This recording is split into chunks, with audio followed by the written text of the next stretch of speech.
Okay, let's get to that spice, shall we? We have a really fun one tonight, and that is because we're going to be doing something pretty crazy, I would say. Welcome to the tier list. We're going into it, right? This is what you all came for. I imagine we're going to lose like all the you once we finish this. So we're going to do, so this is the best girl tiers. I went back through the catalog on the entire channel, and I pulled out pretty much representatives of almost every series we've done on the channel. There are going to be characters in here most of you probably never even heard of or know anything about. But this is what I'm calling my ultimate best girl list, because that's the thing, is I tended to pull the characters I consider to be best girls from every game we played. So even, like, you have to keep in mind, anybody who gets into the D rank is still top tier for that game. It's just when you're comparing to this, like, uber roster of top tier characters, they just don't stand up.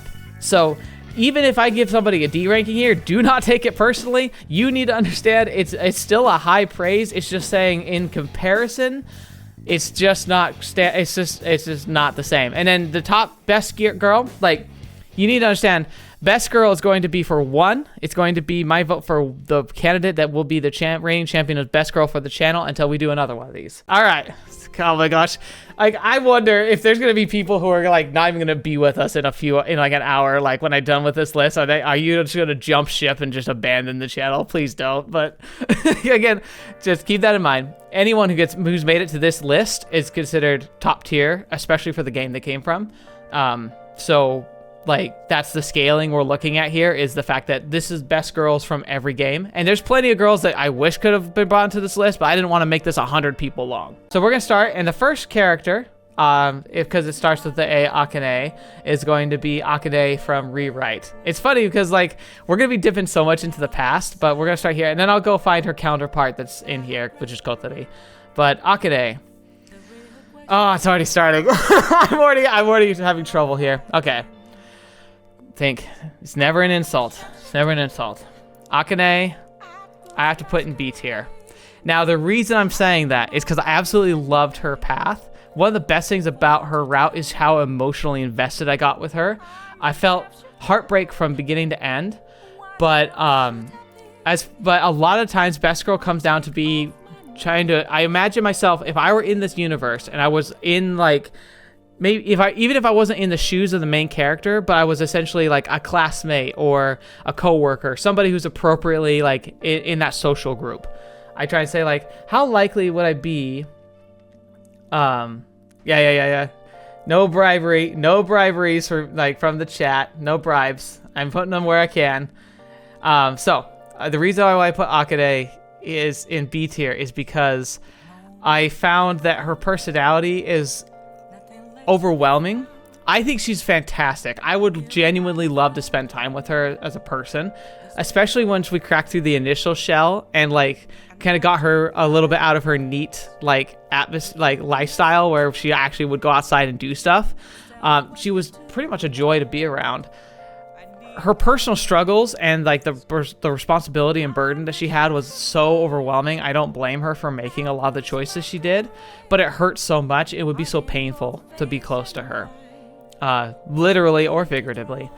So I put her in B because, like, she's fantastic, but I also feel like I would be lost in her shadow. I feel like I wouldn't be able to be as close with her as I could be with other people, other characters. And so while she's the best girl, and I do like, I love all these characters, but I have to put her in B. It's a good place to start for the list too. Now for her contemporary, her companion in this series, Kotori. Everyone knew from day one. I pretty much said Kotori is amazing, and I agree. Like, she's the character that made me smile every time she's on screen. And even through like the hardships and the choices that drove me crazy, I got it. I really got it. And I genuinely could see, like, wow, I talked to her, I'm like, wow, if there's anybody who I wish I could just be a best friend with all the time, forever, regardless of anything else, it would be Kotori. So I'm going to put her at A. And that's the thing. She's A. She's fantastic. She's fantastic, but she's not quite to that S tier. She's not quite there. And it's hard for me to describe why, but I think as the list plays out, you'll understand. I ran through a test version of this to try and like prime myself. It's still tough though. All right, so that's for rewrite, and we'll see where we go from here. Next is Ava from Sunrider. Now, Sunrider's interesting. There's a lot of games in the Sunrider series, and we actually are queued to play the last game that's coming up soon. And they just announced that they're doing a fantasy version of Sunrider that's supposed to come out next year. So, cool stuff to be going on. But Ava is really interesting. She's the cold, calculating, very like, I think it's kudere, very like, doesn't display emotion very often, very serious, very cold, but she can be very caring and loving. Beautiful character, and fantastic character design for sure. But I have to put her in C tier. I definitely think we'd get along, but she's very intense. So intense that she's one of those friends whom like you love to pieces, but you need to have a break from occasionally. And so like while she's definitely one of the best characters in that series, she's also almost a bit of a bitter pill. And she can be overbearing. It's not in a bad way, but like she's such a great character, and probably out of like that game series, she's the consistently like, I think she's the character I admire the most and would want to spend the most time with. So for her, but her counterpart is Chigara, who is like the small, very sweet, very shy.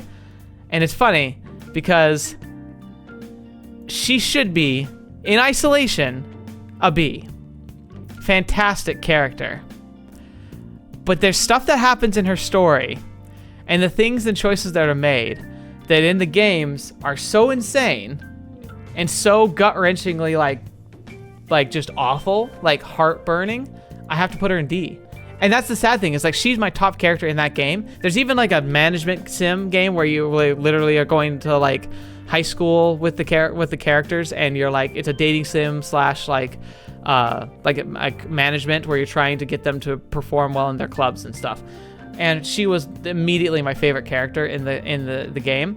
But that story in particular got so heart-wrenching. Like, I got genuinely depressed playing that game, to the point where I would start the game and I would be playing it and watching the events play through, and I would have to stop after like 10, 20 minutes and step away because it was just so emotionally destructive.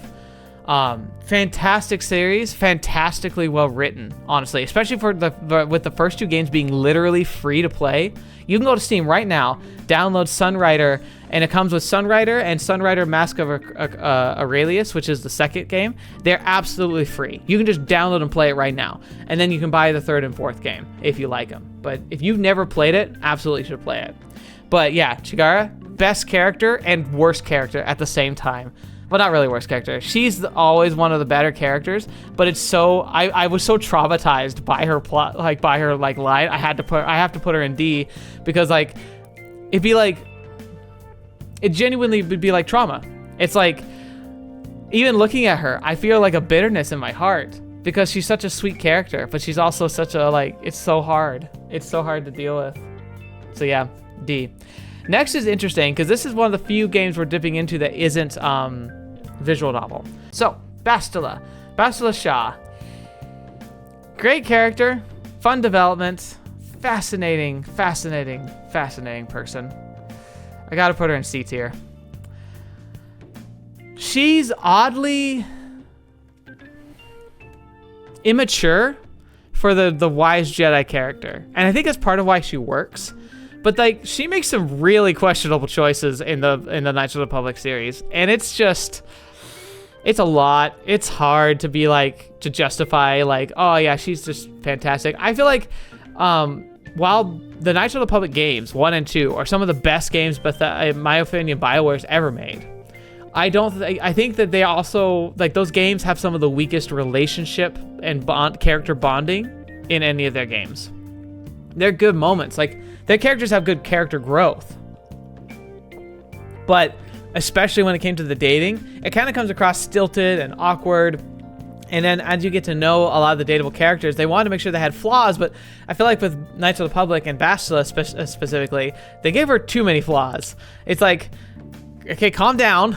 She's teetering on D tier, honestly, because she can be so aggravating, but I feel like she's also just a character that even, and except for when she goes a little, she goes a little off her rocker.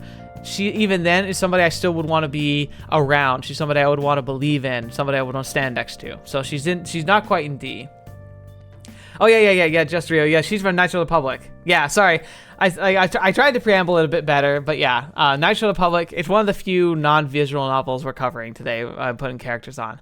And speaking of her counterpart, it's actually from the second game, Visa Smar from Knights of the Republic 2. She's going right into C tier as well.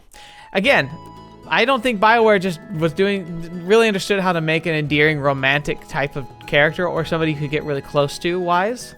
But out of the girls, all the girl characters that you could like form a close bond with, she was the one that was the most interesting. She comes across very like subservient to like a problematic degree at first, but you quickly realize that that's an inheritance of the horrific traumatic upbringing that she's had, having been the last survivor of her race which was massacred by a super Sith Lord, who then took her as his apprentice to kind of be his little minion.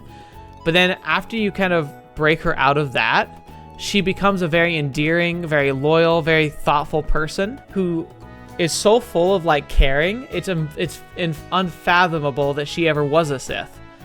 And it's not even like a big secret here too, because like she's introduced really early on to the campaign of like who she is, where she comes from, and why she's with you. But like her inevitable journey and where it can take her, very, very cool. Absolutely worth watching. If you haven't played Knights of the Republic by now, I don't know what's wrong with you. Please play it. They said they were going to remaster it. I think that's dead. I don't think they're going to do it. All right. CR. It's Christmas early for you. You said it's the CR saying, I didn't know you played Knights of the Republic. It's on my list for games to play. Will you play the sequel to Sith Lords? I played both on the channel. They're some of my favorite games of all time. They're actually one of the earliest games that got me into they were part of the games that preluded me for what visual novels would become for me. I love choice-based adventures. I like the idea of like you being able to like dictate how a story plays out. Knights of the Republic is a pioneer of that in the video game sense, in RPG sense. I didn't know visual novels existed at the time, but it was a prelude to what I feel has become my passion. But I played both, and I did challenge runs for them too, if you didn't know. Because I knew the games really, really well, instead of playing just a random playthrough, I played one doing specific things. So like my Knights of the Knights of the Republic campaign, the first one, I call it the uncivilized run, because I do the game without using force powers or lightsabers. I play the entire game without it, even though like it shoves it down your throat. I specifically play the entire game and beat the final boss without using any of that. And the second game, I did the civilized challenge, where I only used lightsabers and force powers and the plasma torch. So in the second game, until you get your lightsaber, like you get a lightsaber, I used like a starter like plasma cutter that you get at the very first thing in the game to open up doors. And I had to use that through the entire first like chapter. So yeah, if you like those games, absolutely highly recommend you watch those, but don't watch it like expecting a blind playthrough. I know those games like the back of my hand, and I use that to try and make a more interesting gameplay. So yeah, go check that out, CR, and anybody else. Fantastic. It's one of my favorite series on the channel, and it's also one of the most underperforming series on the channel, which I get. It's really off script for my normal content, but I loved those series, so please go watch those. All right,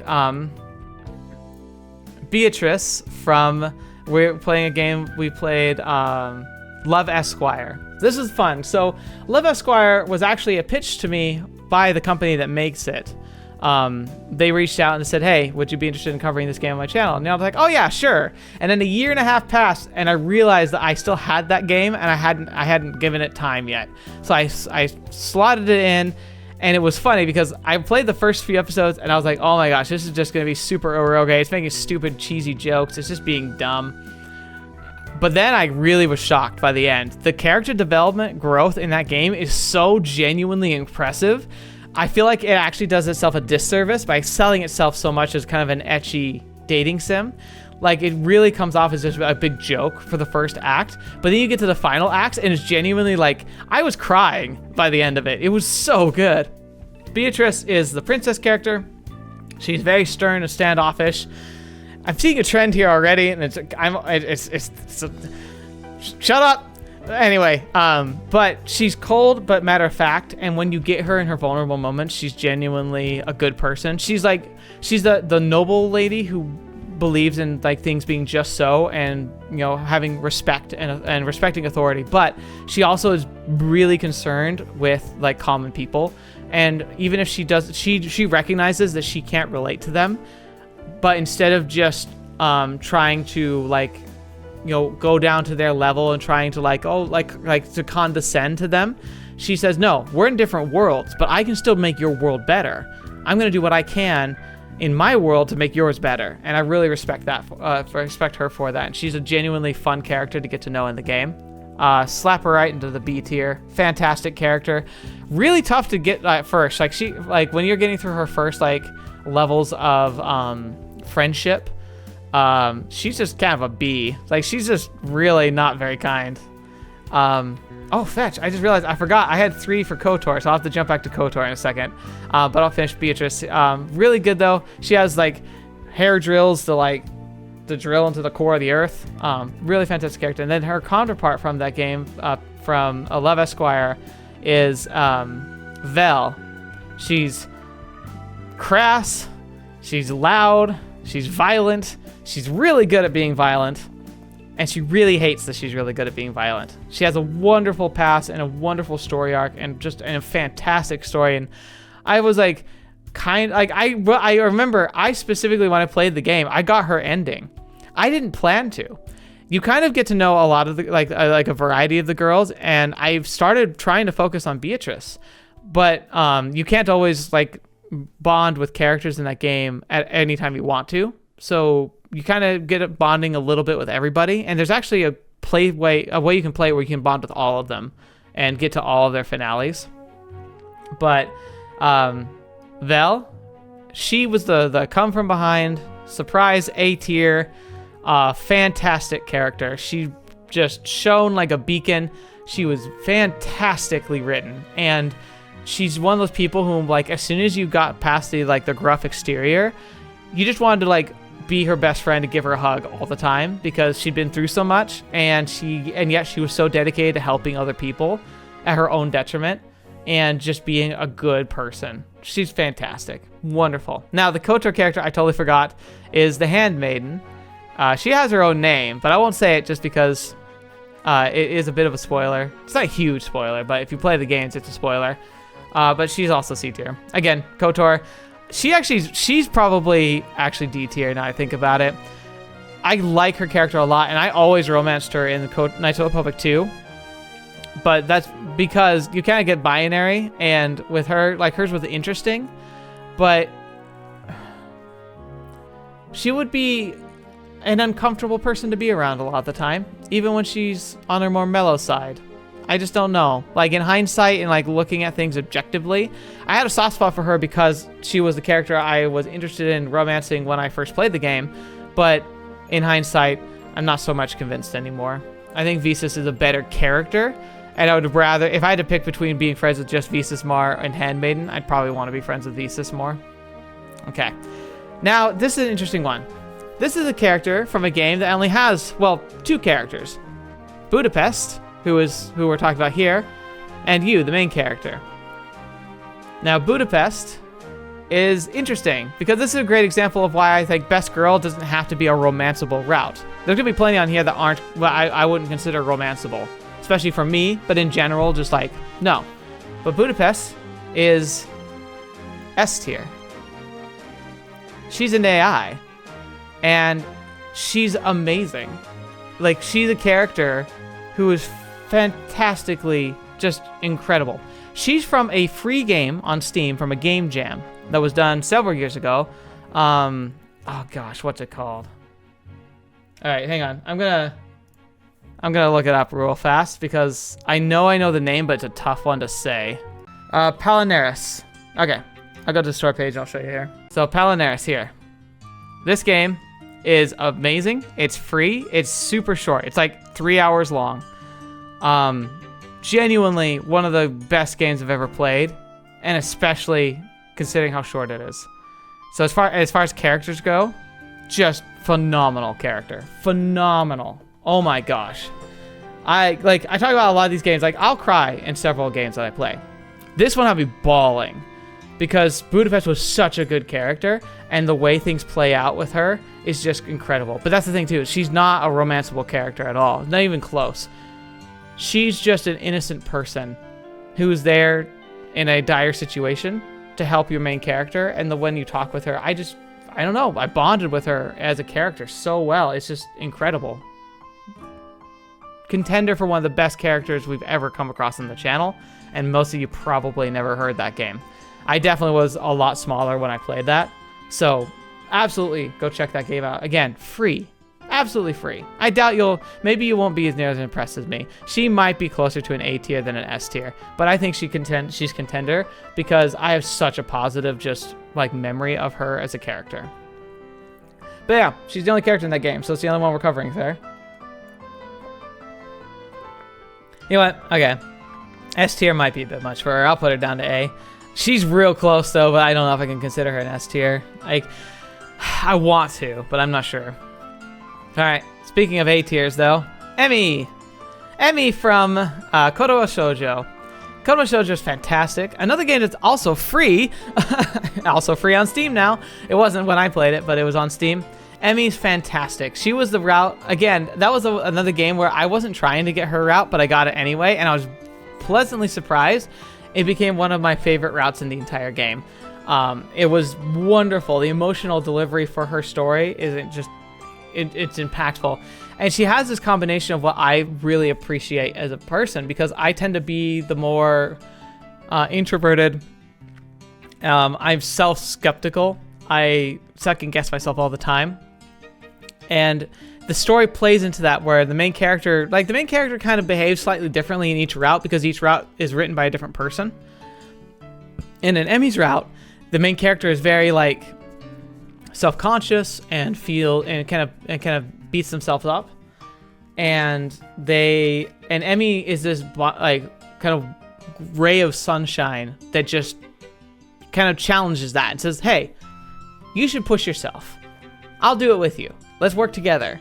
Like, "Hey, you don't think you could do it? Yeah, you can. Let's do it." And she just so positively kind of motivates you to move forward. And like that game in general is really eye-opening. I just like challenging the way you see the world and see yourself. It's really about trying to perceive it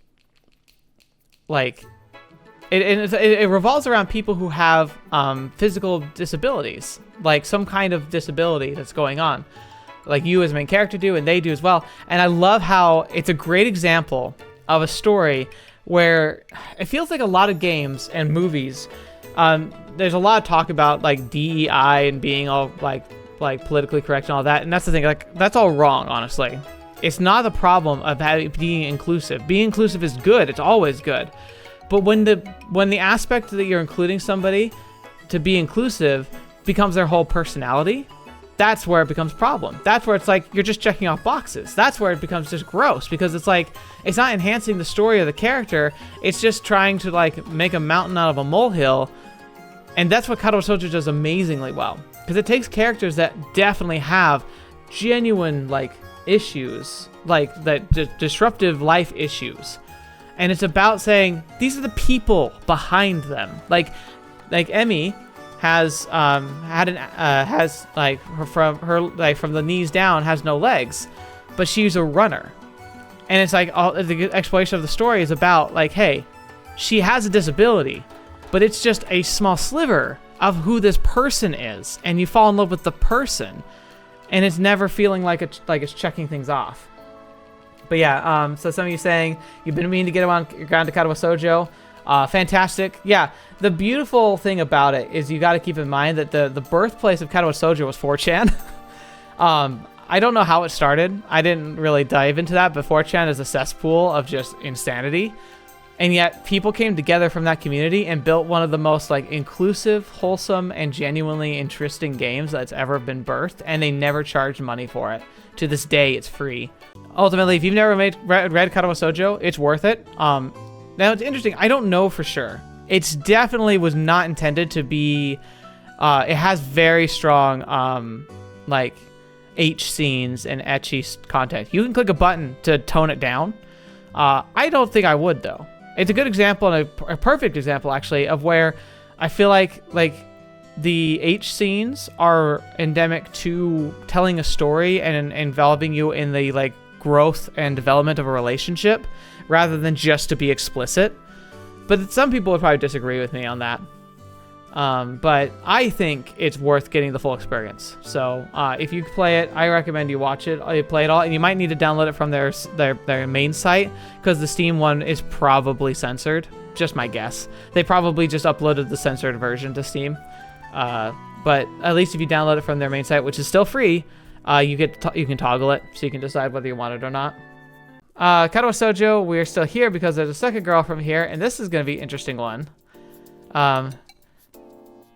Suzune. Suzune, it's been a while. Like, I wrote down her name, but it's like, it's been a long time. But she's also, for me, A tier. In fact, I would put her above Emmy in the tiers. I maybe should do that. Like, if I try and organize these by, like, okay, they'll probably be that. All right, they're done. I put her here above Emmy. I liked her as a character. Her route has some questionable moments for sure, and I know that some people, like, she genuinely, like, has moments that make people uncomfortable. But for me, I just found her very compelling because she's deaf, but she's so driven, and she's class rep, and she doesn't take no for an answer. She loves games, like board games specifically, and like she's the kind of person that, like, she's brisk and could be kind of grating to deal with, but if you get past the initial, like, just intensity of her personality, there's someone there who just genuinely just wants to be good enough. And I am all for getting behind that. And I could vibe with it pretty well. It's just, like, I know a lot of people find that divisive. I know she's definitely not one of the favorites in that game. And there's other people who, like, will see that these two are my favorite and be like, what are you talking about? What about the other characters? I'm like, I know. They're the two that really impressed me the most. Emmy's story is probably more compelling, and I feel like the the emotional journey is a lot more, like, satisfactory. But Suzune as just as a character, I found her way more compelling, and it genuinely makes me want to learn sign language. Like, that storyline, it made me want to learn sign language. I still want to, honestly. I have this kind of pet dream where if I could find the time to learn sign language properly, because first of all, it'd be really nice to be able to help with the community. There's just never enough people who know sign. So being able to be able to interact with the people who need to use ASL in my community and being able to be a part of that would be really cool. But secondly, I actually thought, how fun would it be if I could someday do a YouTube channel, like do this YouTube channel where I'm doing narrative-based games, but I could say and talk with my hands and my mouth so that I could be more accessible. Because I imagine visual novels are some of the best video games for people who are members of the deaf community, because, like, it's something that's, like, really approachable for everybody. Like, another great example of anything, it's like visual novels are just so, I think, broad spectrum. Anybody can enjoy them. And it's because it doesn't have like a good example is like Elden Ring. Elden Ring is a great game, but if you have some kind of, like, physical limitation that makes it hard for you to interact with the controller, I imagine it'd be really difficult. You'd have to be so dedicated just to be able to enjoy the game, let alone, like, the high difficulty parts of it. Visual novels are just super approachable. So I'd love to be able to do something like that someday, just because I think it'd be fun to be able to make content that's more broad scope and help and be more easy to communicate with everybody over the course of the internet. Really cool stuff. Anyway, moving on to Ethereal Enigma. This is one of the chain of Pixel Fades games. So they start with Ace Academy, which we'll see later. And they've been playing through, and they actually have a new game that's coming out this coming year. It's the Steam page is up, so it's probably coming out in the next month or two. Princess Irulan. Yeah, it's a weird spelling, which is why I'm struggling with it. Erilynn. Irulan Dawn. Very fun character. Like, she gets isekai'd to our world, essentially. It's like a pseudo sci-fi world. Like, it's like more advanced in time than ours, so it's not quite like an isekai per se, but she gets brought from a fantasy world with magic into our world, and, like, literally lands on the main character in the middle of a temple after he just gave he literally does like a prayer at like a Shinto shrine where he prays that, like, that he would like romance would like a romantic like romance would fall in his lap, and she literally falls and crushes him. But very, very fun. I'm gonna put her in B tier. It's funny because she's right next to the other like pseudo princesses. Maybe there's a trend here with the B characters. But she's wonderful. She kind of has a really obnoxious attitude at the beginning, but a lot of it comes from her fear, which is what you learn pretty early on. And as she kind of loosens up and starts to open up about her feelings and being honest with herself, she becomes very endearing. I definitely wanted to be very supportive of her in the game and found her to be very fun and just an enjoyable character to play with, and to see myself I could see myself wanting to be very close friends with her for sure. But she doesn't leave a candle up to Kira, who is the other character in that game that's an A. It's funny because the pictures I grab for these, by the way, are I had to grab whatever will be uploadable essentially. You have to get the right format and the right sizes, and it's I had to do the best I could. But Kira, this is one of her best with the cat ears. They're not actual cat ears. She just put the cat ears on her head. It just blends with her hair. Kira is a gem. She's voiced by somebody though, somebody popular, and I never remember who it is. She does voice work for a lot of anime. I think she does something else too. I guess she might be like a YouTuber or something. Anyway, so I just really like her as a character though. She's very fun. She's very sweet. She's kind of the soft-spoken, but really just captivating individual. And she's very sweet. The romance you get to unlock with her if you go down that route is it feels so genuine. It reminded me a lot of my first high school romance itself. So it's had a lot of endearing characteristics there. Just very, very sweet, approachable. And it's nice too because both Evelyn and Kira in the game, if you're not on their romance path, you become friends with them. And so when I did both routes, I still enjoyed their characters immensely. When you're not on the romance route with them, they just become friend characters that are genuinely great to be around. So they're top tier written characters for sure, and a really solid game. So yeah, pretty much happy right there. Ready for some controversy? Because we've come to it. Estelle Bright, A tier, absolutely A tier. Probably towards the top of A tier, honestly. Estelle's fantastic. It's hard not to love a main character. I also have to say, I saw an article that was, it was talking about how there's an outcry, or no, it wasn't an article, it was just some weird tweet or something someone said, where they were talking about how, most gamers are guys, and most guys can't relate to a female main protagonist. And they're talking about, all these games that have been not doing as well, and they have a female lead. And they were saying oh, it's because guys can't relate to that. I'm going to call bullcrap on that. First of all, doesn't matter. It's a character. And second of all, Estelle is a great example of one of the best games I've ever played in my entire life that clearly has a captive audience of people who are able to play the game. Everyone who played the game loves the game and enjoys her as a character. And I can't think of anybody who's ever griped that the game suffered because Estelle is the main character. That Estelle is the character you play as primarily. That's bullcrap. She's so good. She's such a fun character. And it's kind of cheating almost because I'm not including games that I'm currently playing. I didn't add anybody from Chaos Head. I didn't add anybody from Mamiya. I didn't add anybody from... Gosh, what am I playing on Mondays? Come on, think of... Higurashi. But that makes sense. I haven't played enough Higurashi or Chaos Head to really know anybody.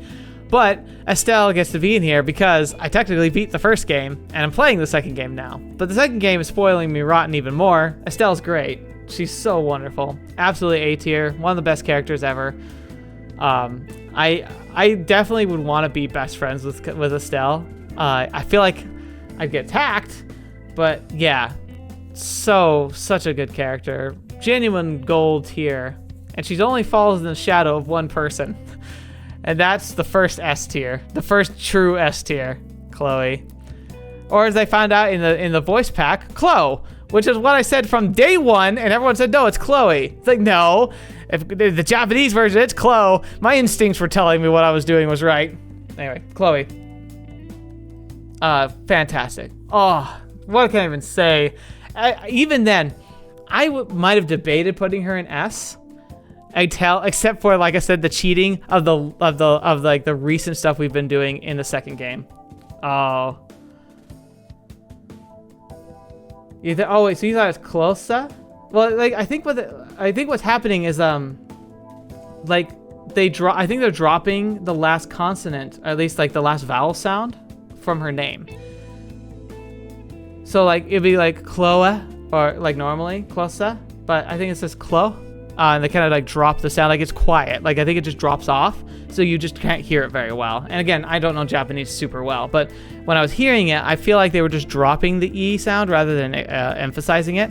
But anyway, Chloe, whatever. Chloe's best. In this picture that she's cropped in, like she has Sieg with her. Sieg, she doesn't need Sieg to be S tier, but Sieg makes it super S tier. Sieg is great. So fun. Oh, she's so fun. I've been sad lately that in the last few episodes we haven't been able to see much of her, because like she's just such a joy, such a great character. Yep, S tier. It's tough to fight that S tier, but we have to step away because Estelle and Chloe are amazing. They're up here and they're in the right places. I know some of you probably want Estelle up here.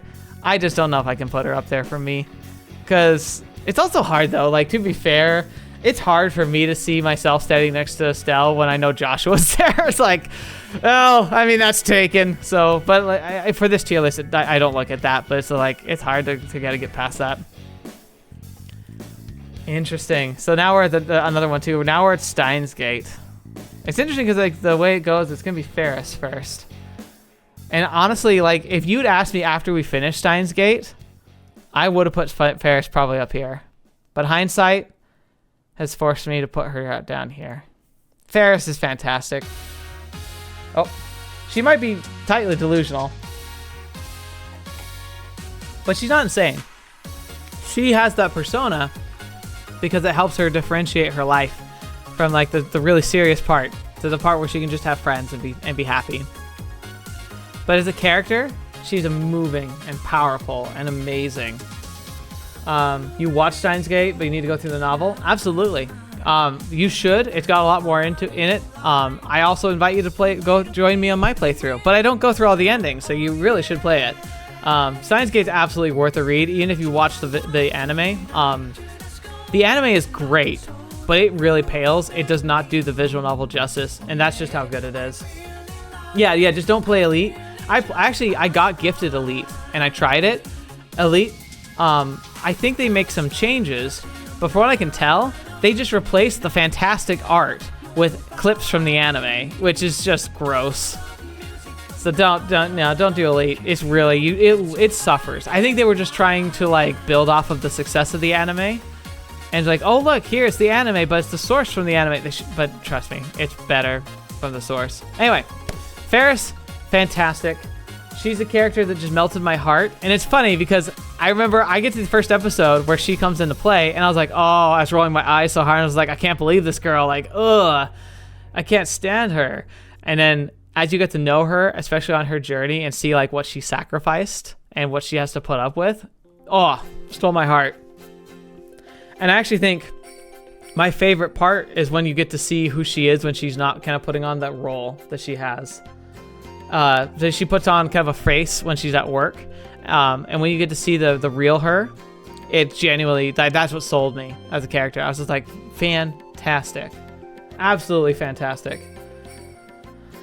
So some of you are saying, let's see, yeah, Elite is just the anime, but novel presentation kind of weird. Yeah, like the other things too, like I saw some key scenes where they rewrote the scene to better match what happened in the anime because they didn't have animation for what happened in the visual novel, and that's just gross because they're literally warping it to try and match the inferior version. It's just gross. It's just, I don't know why they did that. And because they don't have scenes for everything, there's a lot of segments where it's just looking at a single slide of the anime for like 10-20 minutes because they don't have anything to depict, because it's like the visual novel's describing stuff that didn't happen in the anime. It's just gross. But CR, you say Ferris is terribly underrated by the fandom, especially in the VN. Every character not named Kajitsu is. Shame Zero pandered to that specific fandom and also regulated them to the background. Hey, it's fair. I mean, I understand it sucks, but at the same time, the writers typically have a preference on their own. They know that Kajitsu is the canon character, the canon character with Okabe. They know that. They wanted to explore the other world lines, but they know that. She's the cash cow, essentially. And so if you're going to be exploring more branching paths related to the canon ending, it makes sense that Zero was going to reflect that. And actually, Kajitsu is here because, like you're saying, she is kind of overhyped, but at the same time, she's here. But I put her below Ferris. Actually, I'd probably put her below Vel as well. But Kajitsu is fantastic. I don't blame, Kajitsu is interesting because, she's so unapproachable as well. But once you got to that point where she actually would have let you be her friend, what a better friend could you have, man? I'm not sure if I personally could see myself I find she's gorgeous. She's definitely her character design is fantastic. And if I were in Okabe's shoes, I definitely could see the appeal. But I just think personally, when it came to her personality, I would almost want to friend zone her, if that's weird to say, but for me, Ferris was always the more captivating person once I got to see the real her. Kajitsu's fantastic though, top tier character and definitely amazing. I'd want to know her for the rest of my life and want to be best friends to the end. Maybe there could be more there, but as I saw, I definitely would personally be not sure about that. But just fantastic to be around. I think maybe part of it is she's a little too tsundere. Tsundere is a fun trope, but if you actually apply it in real life, it's very it'd be really tough to actually make that work into a friendship or a relationship. So yeah, that's Steins Gate though. Ferris and Kajitsu both A tier, but I think Ferris kind of wins in the end for me. Imagine, so Joshua says, imagine Blue, so you imagine me, Estelle, and Kajitsu sharing a meal together. Oh gosh. I don't think I'd get a word in. I feel like they'd start bickering about something. I'd just kind of be enjoying myself. And when I'm trying to pay for the bill, Estelle would probably attack somebody for saying something really dumb. It'd be fun though. It'd be quite a meal. But could you imagine more better people to be best friends with than Estelle and Kajitsu? That'd be so fun. Why can't my life be that cool? So you mentioned light novels where Amadeus only exists in a computer, never on a cell phone. Oh, okay. So you're saying that they even changed up the source material to try and make it more appealing? I gotcha. That tends to be it looks like a repeating pattern for them, isn't it? And I'm still a little bitter towards Side Adventure and Mages and all of them because of the hyper aggressivism they gave to the channel a few years ago.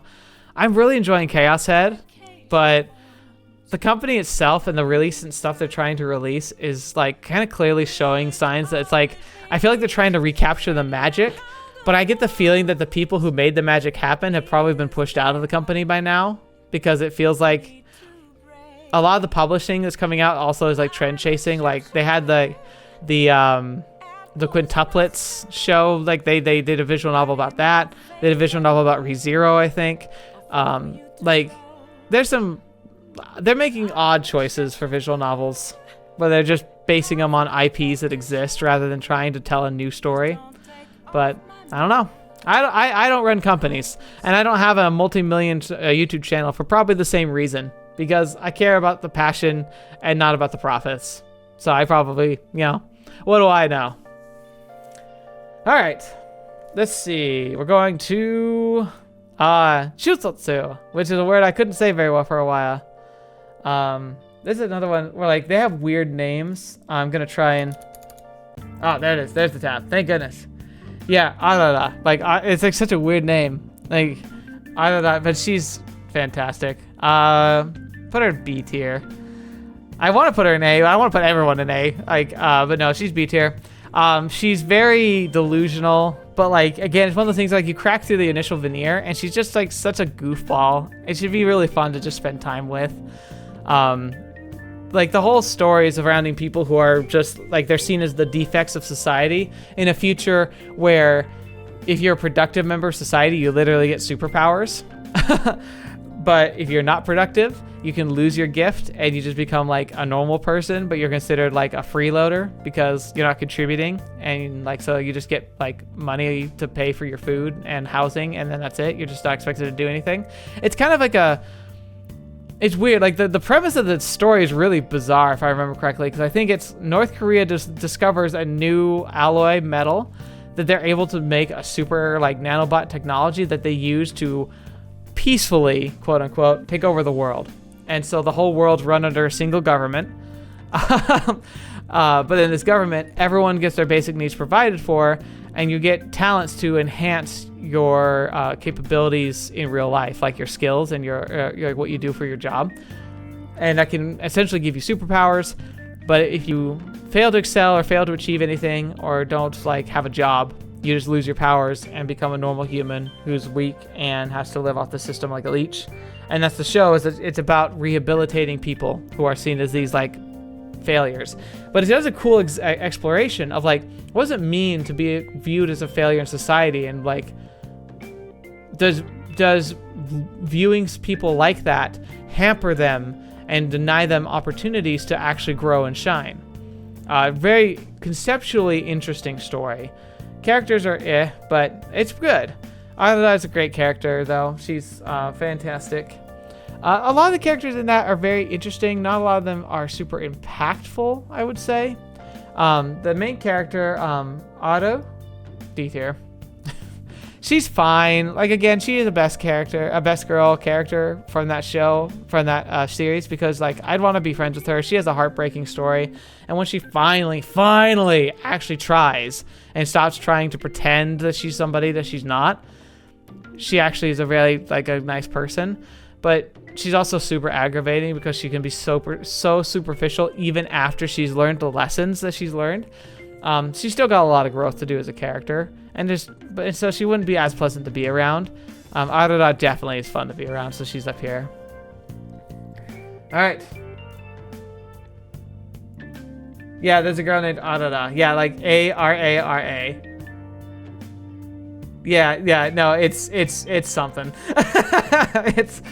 That game in itself is a bit weird. It's one of those games that I enjoyed, but I don't recommend as heavily because I feel like not everyone will enjoy it like I did. Of course, I enjoy like anything. I just like a good story with characters, so if it has those. One of the things about the game that I thought was really interesting is it really shines a light on NEETs and hikikomori, which are shut-ins, people who live off the system. And I remember at the time when we played the game, I got some messages from somebody in the community who felt like that. Like they were sick, they'd had some physical illness, but it meant that they were essentially living at home, couldn't work, and kind of just living off of their parents in their like 20s, like their late 20s. And like it had not just been a medical issue, but it also become a social anxiety issue where like they kind of like when they started to struggle with work and got to go home, they felt so emasculated by the whole experience and like kind of the jives that they got from family that they became hyper anxious whenever they thought of even going outside. And so now they felt trapped. And so they actually like talked to me about it because they're like, hey, this story is making me feel seen because I feel like these people do. And I don't know if there's a solution to that. And so for me, that alone really propelled that game into something to be like, you know what? Maybe as goofy as this game is, it's really worth considering like what it's trying to talk about. Because it's not so much the dystopian future that it all takes place in. It's more about like when you're constantly told both verbally and subconsciously by your peers that you're a failure and they're a waste of space. What does that do to a person? And how does that limit that person from trying anything new when they're being told that they're a failure no matter what? So yeah, really interesting. All right, moving on. So Gabrielle, this is from Saint Maker, which is one of the best horror games I've played. I'm gonna put her in C. She's very abrasive, but at least she's got a head on her shoulders. Essentially, she's been sent to a camp to like convert the badness out of her, which is a very real thing. And the game itself really tries to highlight the trauma that can be involved in faith. Because like faith, I talked about it in a recent video actually. Faith can be a really strong builder of persons and society and culture. It often is a motivator to be better people. But it also can be used as a weapon. And the story is about the weaponization of faith and like how that affects people. And also about like the burden of your choices and mistakes and what you perceive as your mistakes. And yeah, so Holly, that's the other one. And she's here on this list too. There's not a whole lot of choices for characters. So like Holly's here by default, but I'm telling you right now, like as soon as I find her, I know exactly where she's going. Holly, D tier. If there's an F tier in this list, it's Holly. She's fine. She needs a friend. She needs like she's a very good, well-written character who's gone through some horrific trauma and blames it all on themselves, and then subsequently tries to bury it to prevent herself from ever thinking about it. But I don't think I would be able to. It'd be tough for me to be her friend. Like that's kind of like the D tier. Is like for one reason or another, I think it'd genuinely be difficult for me to be friends with them. Would I want to on some level? Yeah, but it'd be challenging. Like I'd probably be like I could. It's like, do you ever had those friends that you love to pieces, but you have to have them in small doses? That's D tier for me. It's like I love you, but please, just give me a little space sometimes, please. All right, moving on. Saintmaker was fun. It's actually not fun. It's horrifically depressing. But yeah, we're gonna go to Giselle from the House of Fata Morgana. Giselle's beautiful and wonderful, and she's B tier.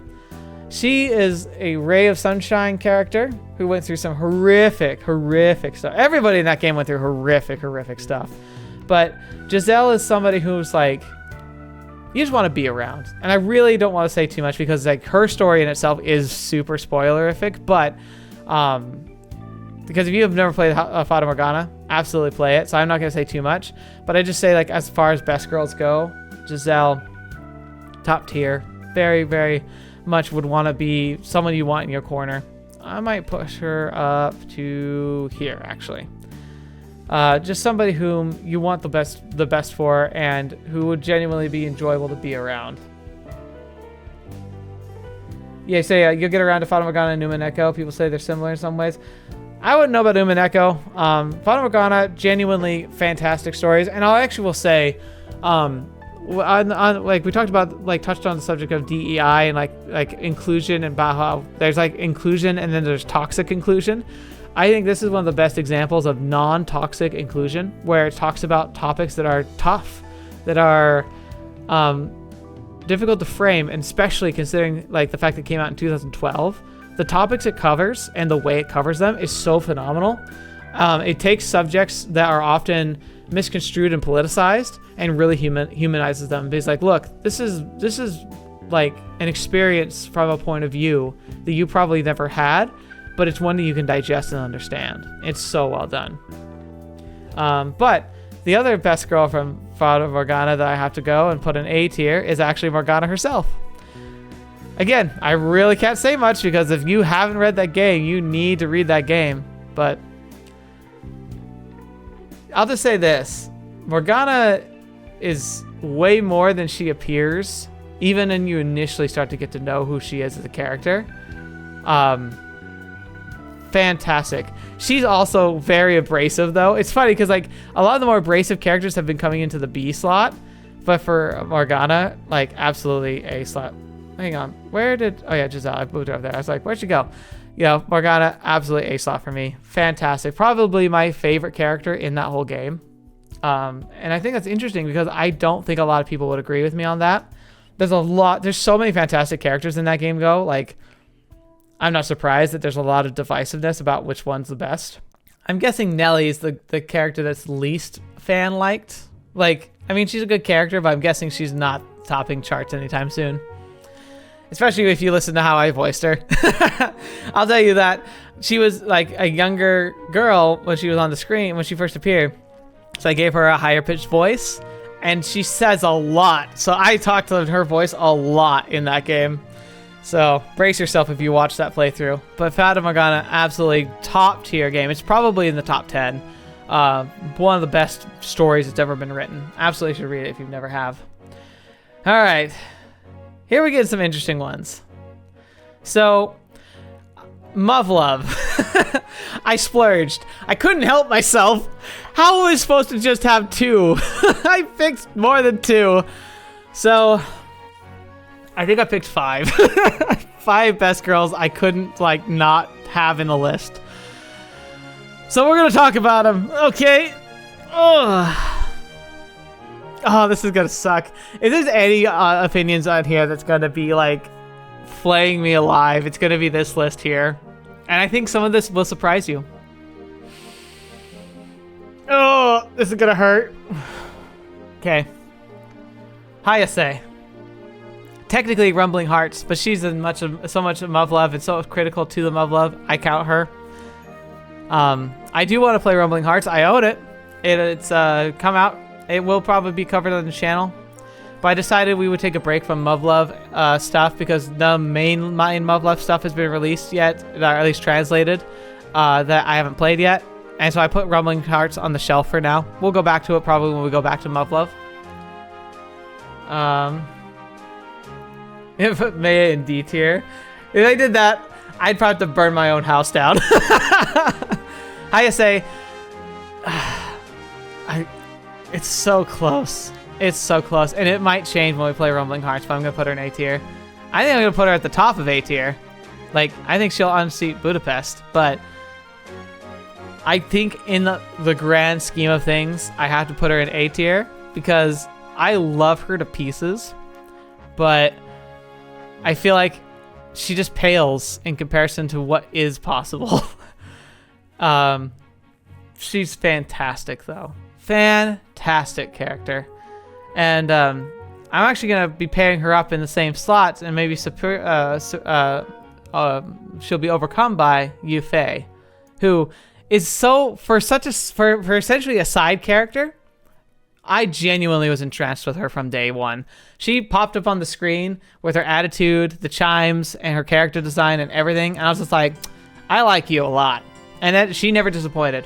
Fantastic character. I wish we had more about her. Genuinely. She probably, if I could get more of her backstory and really get to know her as a character, I bet you she'd be in S tier easily. Because she's already close. People are going to hate this, but I genuinely think when push came to shove, she was probably my favorite character in Total Eclipse. I don't know why side characters can sometimes do that, but sometimes you get those shining lights that just speak to your soul, and you're just like, okay, guess you're just my favorite now. So wait, you're saying, CR, you're saying that her design is a prototype for Maya? What do you mean? Like, so she was a precursor for Maya? Because she appears in the games like after Maya, right? Like, was she in different games before? Or was she, so you're saying that she originally was the design for Maya, and then they went to a different design, and they brought her back as Yufei instead. Okay, that would actually make sense. Interesting. Maybe that... I don't like what that implies. Rumbling Hearts before Maya. Oh, okay. Okay, sorry. I'm a little behind the times. There's a delay in your talk. So you're talking about Hayase for Muv-Luv. Gotcha. Okay. So that's going to sound really confusing when I get really confused there. I'm guessing that there was a bigger delay because you're only supposed to be like 30 seconds behind me. And I feel like that posting is more than 30 seconds behind. So I think there's something going on. Or you know what it might be? YouTube suddenly puts random ads in. I don't choose when the ads go up. I think some people can, but I don't. So yeah, if you guys were on an ad break or something, like there's probably a delay. So we'll see. Anyway, Yufei, really fun. Here we go though. You ready to get your pitchforks out? Because I'm going to put Sumika in A tier. And I'll probably put her under, I'll probably put her behind Estelle.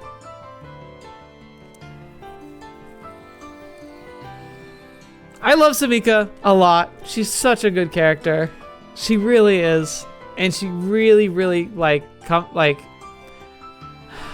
guess for me, like, there's a bit of obnoxiousness to her. And I think I said this, and that's okay, but I think I said this at the time. I said, I like Sumika. I'm delaying on a shot. I like Sumika.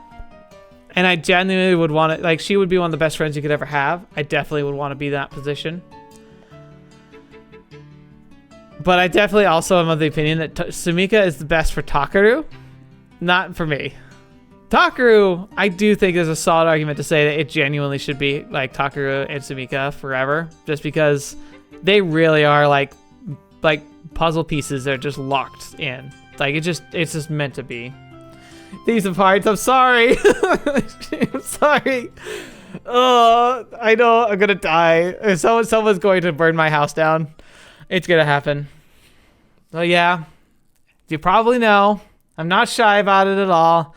For a long time on the channel, Maya has been an S tier. She's fantastic. She's really, really genuinely amazing as a character. Her design, her personality, the delivery, all of it it just hits every chord perfect. It's funny too because like I look at that picture and I try and imagine like what's someone who's never seen Muv-Luv and maybe never even read a visual novel and they see Maya, like what do you think with the hair vents and the long tail and the sword? But it's like, do you even need 5 minutes before you realize that she's a top character? Maybe not the best character in your opinion, but in mine, she definitely is. All right. So I'm looking for like Gundam hair. Someone just Rio says Gundam hair. Man, you can rightfully laugh. CR says you can rightfully laugh, but an alternative really made me realize I am shipping. Okay, by how incredibly salty I was over how she was focused over Maya. Yeah, I see what you're saying. Yeah, I get it, but like the problem is with like, and I know people like I've got a good friend. Is it Chisaki? Like she's the class rep. I always think of her as class rep. Class with the glasses. Oh no, Chizuru. My friend absolutely was obsessed with her when he played Extra. And we would get in discussions about that. And I really like that. Pretty much all the girls in Muv-Luv really can make a solid case for why they're best girl. And I could agree with most of them. I wouldn't say that they are best girl, but I'd agree your arguments are sound. Just because the character designs are so well done, the humanity within them is so well done. All right, we're ready for real controversy here? You ready for the real controversy?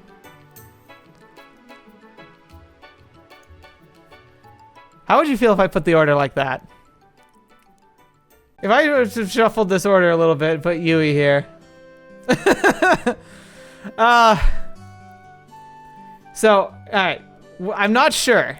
Genuinely in my head, these two, it's like it sucks because like it plays into the trope of them being the twins, like, and it really plays into the trope of like what happens in their stories. But in my head, they flip flop a lot. They fight hard for this top spot in this S tier here. Yeah. So see, are UK prepared? Yeah, that's the thing. It's like when I played Altered Fable, I was like, I could play Maya, but I've seen Maya's routes like twice now. I want more about Yui, and oh my gosh, Yui's route was amazing. I was crying. I was so emotionally moved, and like I'll say, in Altered Fable, between the two routes in Altered Fable, Yui's is much better. Maya's route's great, but it almost feels like it's rehashing old territory. It feels like they're playing up to the idea that like you've been watching and seeing and even romancing Maya through multiple games. This is just another angle and aspect of Maya's personality. Yui just was something else. So yeah, I can't put specifically one before the other here. I wanted to see what your reaction would be, but yeah, no, it is a tough fight, and it kind of comes down to the day. Like if you ask me day to day which one of the two I enjoyed more, it's a toss-up. Maya, like the points that go against Maya is that she's so earnest, it kind of becomes a problem. It'd be like how she just has no chill. Do you remember in Extra? It's been so long, but remember in Extra, you go to the amusement park and they do like a like a live action, oh shoot, what's it called? It's the Power Rangers, but in Japan, like what Power Rangers was like based on. But they do like a reenactment of that show on the stage, and the monster comes out, and she and Maya draws her sword and charges the stage. It's like, that'd be a lot to deal with. Yui is so down to earth, but she's also kind of twisted. Like she's such a manipulator. It'd be hard to you'd have to just give her 100% of your trust, and you wouldn't even be able to know if you could trust yourself. But they're both super Sentai. Yes, that's it. Thank you, Just Real. But yeah, so these two, they're awesome, and even in their flaws are endearing. That's part of why they're S tier. That's Chloe too. Like, Chloe doesn't have a whole lot of flaws, but the flaws she has are just, they're good. They just make her a better character and more fun to be around. Like, if they were perfect, you wouldn't want to be around someone who's perfect because you'd feel inadequate. But yeah, these three here. Yeah, I'm seeing trends here, people. I'm seeing trends here. Oh no. So yeah. And then last but not least, Yui. Right here up there with Hayase. Yui is amazing. I think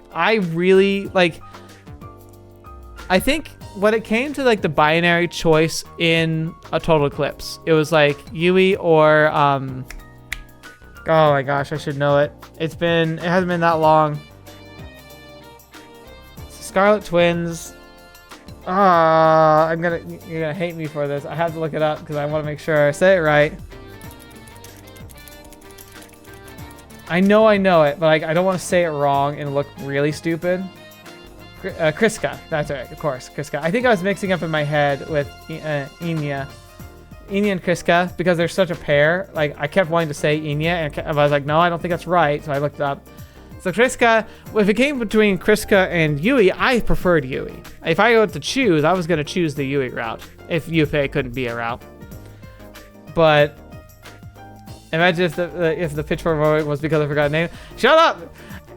You gotta be fair, it's been long enough. And she wasn't like my favorite. I do love the Kriska arc though. Kriska was amazing as a character, but Yui was my preferred there. But yeah, I think the A's order here, S tier, don't take too much bearing in the order, because honestly, I think anyone who makes it to S tier is fighting for the top spot.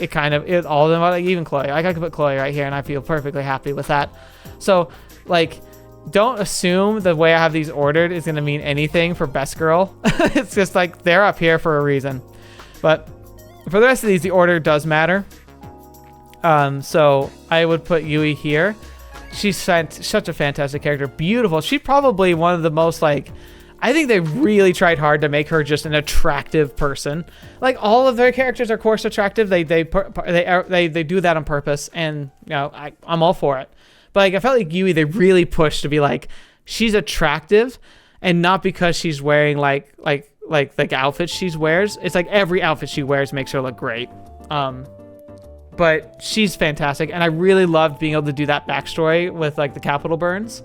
That really elevated her to a higher tier, to put her right behind Hayase, which I didn't think she would be able to approach. I thought Tama would be more. I would like Tama or Ayamane more, but no, she's shot right past them. So she's definitely up here in a healthy spot. Now I think that's all. I'm trying to make sure I didn't accidentally forget somebody, but no, I think that's everybody from Muv-Luv and where I put them. So we're gonna jump away a bit from a visual novel and jump back into a non-visual novel that I played on the channel, Persona 5. This is fun because there's a lot of posts about best girl with Persona 5, and it's interesting because my opinion's changed since I played the game. So we're gonna go for that and say Hifumi. I put Hifumi in A tier. She's a dork, but she's a dork in the best way, where she can kind of contain it and mostly just a cute, intelligent girl. But then when you get her playing shogi, and she just kind of goes full anime mode, and I love that. That's really fun. I wish I could play shogi. I like chess. I probably should learn shogi at some point because it's chess but on steroids. Well, not steroids, but it's more complicated chess. I'd love to learn it, but as a character, she's really fun. I heard someone say it, and I definitely agree. I think Hifumi had a much stronger case for being one of the Phantom Thieves. I think she would have made a much more interesting Phantom Thief.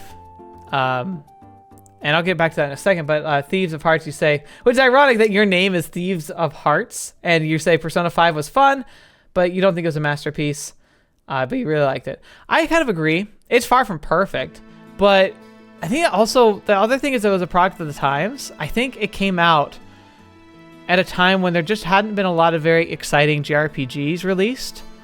And it came out, and not only was it really fun for JRPG and Persona fans, but it was also digestible for non-fans. Like, it was like you could jump in and play Persona 5, having never played any JRPG or Persona game, and have a blast and really enjoy and get into it. So that's why I think people consider it a masterpiece, is because for a lot of people, I think it was their first JRPG. I'm gonna be frank here. Persona 5 is great, but Trails in the Sky blows it out of the water. Far, far superior game. Far better writing, far better characters, and far better just delivery and everything. Like, Persona 5 is fun. Absolutely amazingly fun. And I think there's Legend of Heroes Trails in the Sky it could be tough to approach. If you plot that down in front of someone who's never played a JRPG before, it's a monster. Like, that game throws me for loops and has challenging moments. And I'm pretty decent at those games. I'm not amazing, but I'm pretty good. Like, the fact that it genuinely, I have to try several boss fights multiple times, like, that's tough. That's tough. Persona 5 is a lot more approachable. Absolutely agree. The whole Trail series, but love Sky. Yeah, like, I imagine that, like, Falcom's, like the worst part about being in Falcom's shoes is that they have to somehow try and live in the shadow of Trails because it's, like, so good. I don't know how they can do it. But Himiko, not Himiko. What am I talking about? Hifumi, A tier character. And then here, Makoto. You're going to C tier. She was my best girl when I first played the game.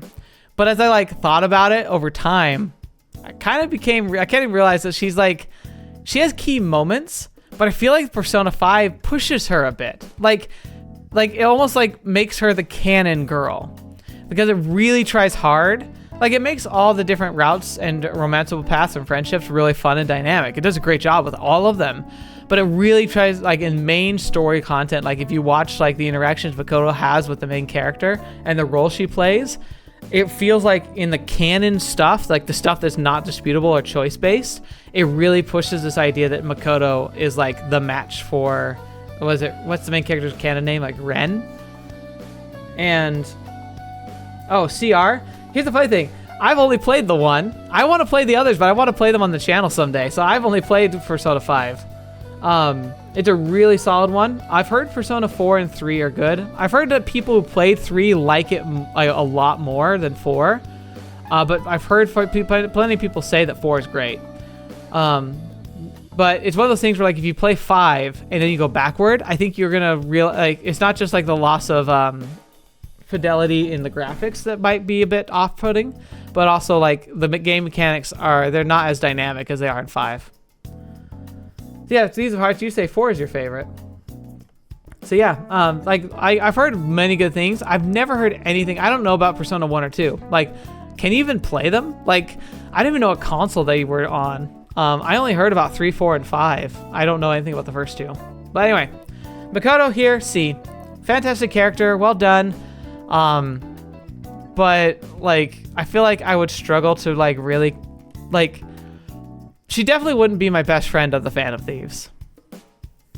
Even the core Phantom Thieves, I actually think I would get along with other characters better.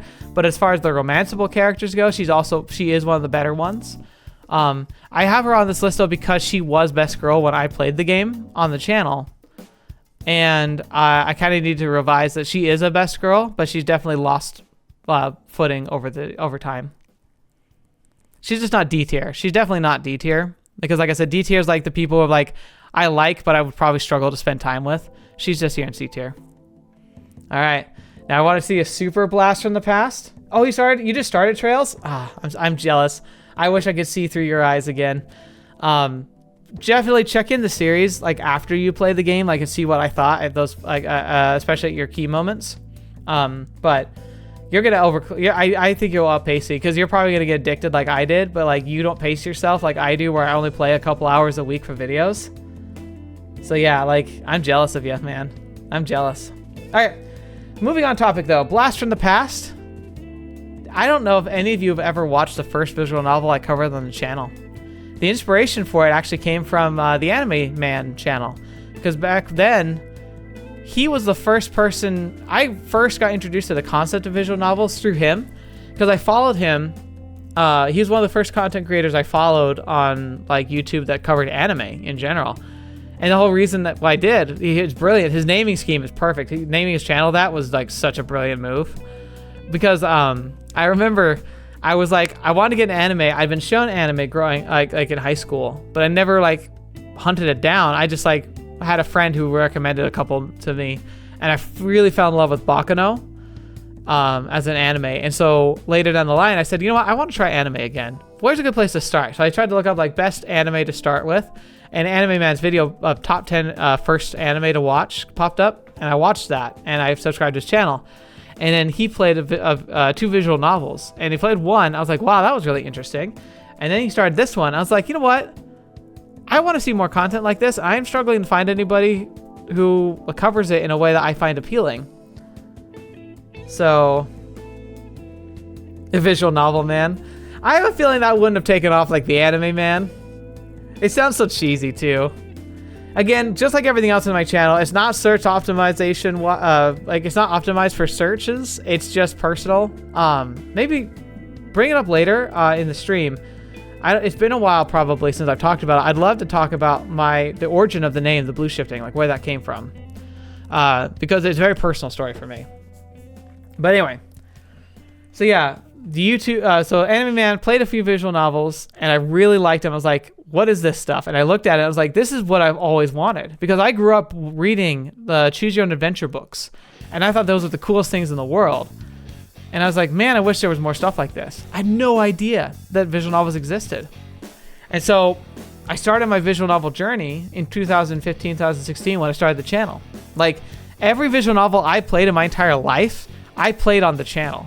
I started pure when I played. And the first one I started with was the game that he started, and I said, hey, if he's starting it, I should play it too. And it's called Sound of Drop, Fall into Poison. Sound of Drop, Fall into Poison is a mystery psychological thriller with touches of Cthulhu-esque type of eldritch horror. Real great start, right? So there's 2 characters in it, Himiko and, what was the other girl's name? Miko, I think? Again, I'm gonna double check this. Friday night, baby.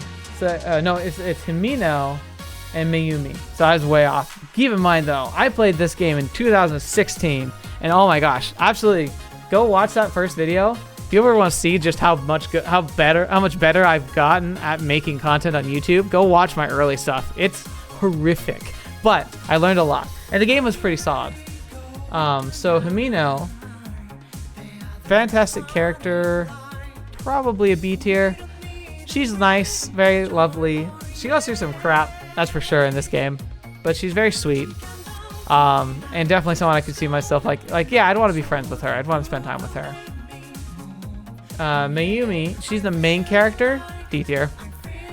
She suffers the same problem. Like these 3 have the same problem on the bottom. Like Arisa, Holly, and Mayumi. The 3 in the D tier, the last 3 in the D tier together. They're main characters of their stories, but they have such troubles dealing with stuff in their life, and like even after they deal with their stuff, like their personalities just kind of like are a bit grating for me. So it's like I like them, I'd want to care, I care about them, and I want them to be successful, and I'd want to be their friend, but I'd need them in doses. I couldn't handle them all the time. But yeah, the biggest thing here is just shout out to the earliest visual novel on the channel. Man, it's a lot changed since then. But we're kind of flowing right from there to another one of the early stuff we covered on the channel, Ace Academy. Ace Academy is one of the earliest visual novels, but it's probably one of the best ones from back then. While the visual novel has a lot of shortcomings and it leans really heavily into making... I see that, CR, the blue hair enjoyer shifting. Shush! It's a little too on the nose. It could work. What if I lost a bet and had to change the channel to be the blue hair enjoying shifting? What if I just changed it to the blue hair enjoyer? What if that was just the channel name? Ugh. Yeah, just for you, like D tier, the acquaintance zone. Yeah, well, like there'd be friends and doses. F tier would be acquaintances, but they won't even be on this list because no one in this list could be F tier because they wouldn't be best girl. But yeah, acquaintance zone is pretty fair. Friend zone, acquaintance zone, same diff. Yeah, because I could definitely tell you, like, Chigara's the only exception so far to where, like, if I were genuinely to be like, look, if I were in that universe and we were, like, friends and knew each other, would I actually be interested in dating them? Probably everyone in D tier is just like, no. Everyone above could be like, possibly, but, like, it's mostly, like, guaranteed, yeah, I'd want to be friends with them, maybe more, but it's hard to put yourself into that shoes that much beyond, like, the games play because real life and games are so different, obviously, for good reason. Anyway, Ace Academy. Ace Academy is one of the earlier games I played. Pixel Fade's first release, and so they were actually kind of asking people to play their game and cover it online. So, again, one of the reasons why I was able to play it was because they were actively looking for people to cover it. Wonderful game. Absolutely fantastic. Characters are good. One of the things that Ace Academy did that they stopped doing in Pixel Fade games that I wish they'd bring back because I think more visual novels need it, they had timed choices. Now, a lot of them were kind of gimmicky. Like, they had most of them were involved with the combat where you were fighting mechs. And in it, you pretty much had three seconds to pick the most appropriate word. But they it was like you're like, oh, I need to attack him, and like the words would be like punch, slash, kick, evade, trip,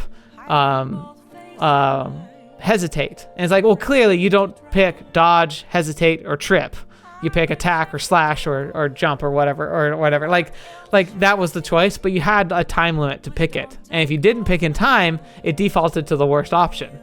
But there were a few other moments where you got interactions with characters and dateable characters, and like being able to like one of them is one of the characters is leaving the bus after you've had a conversation with them. They're running off to class because they're late.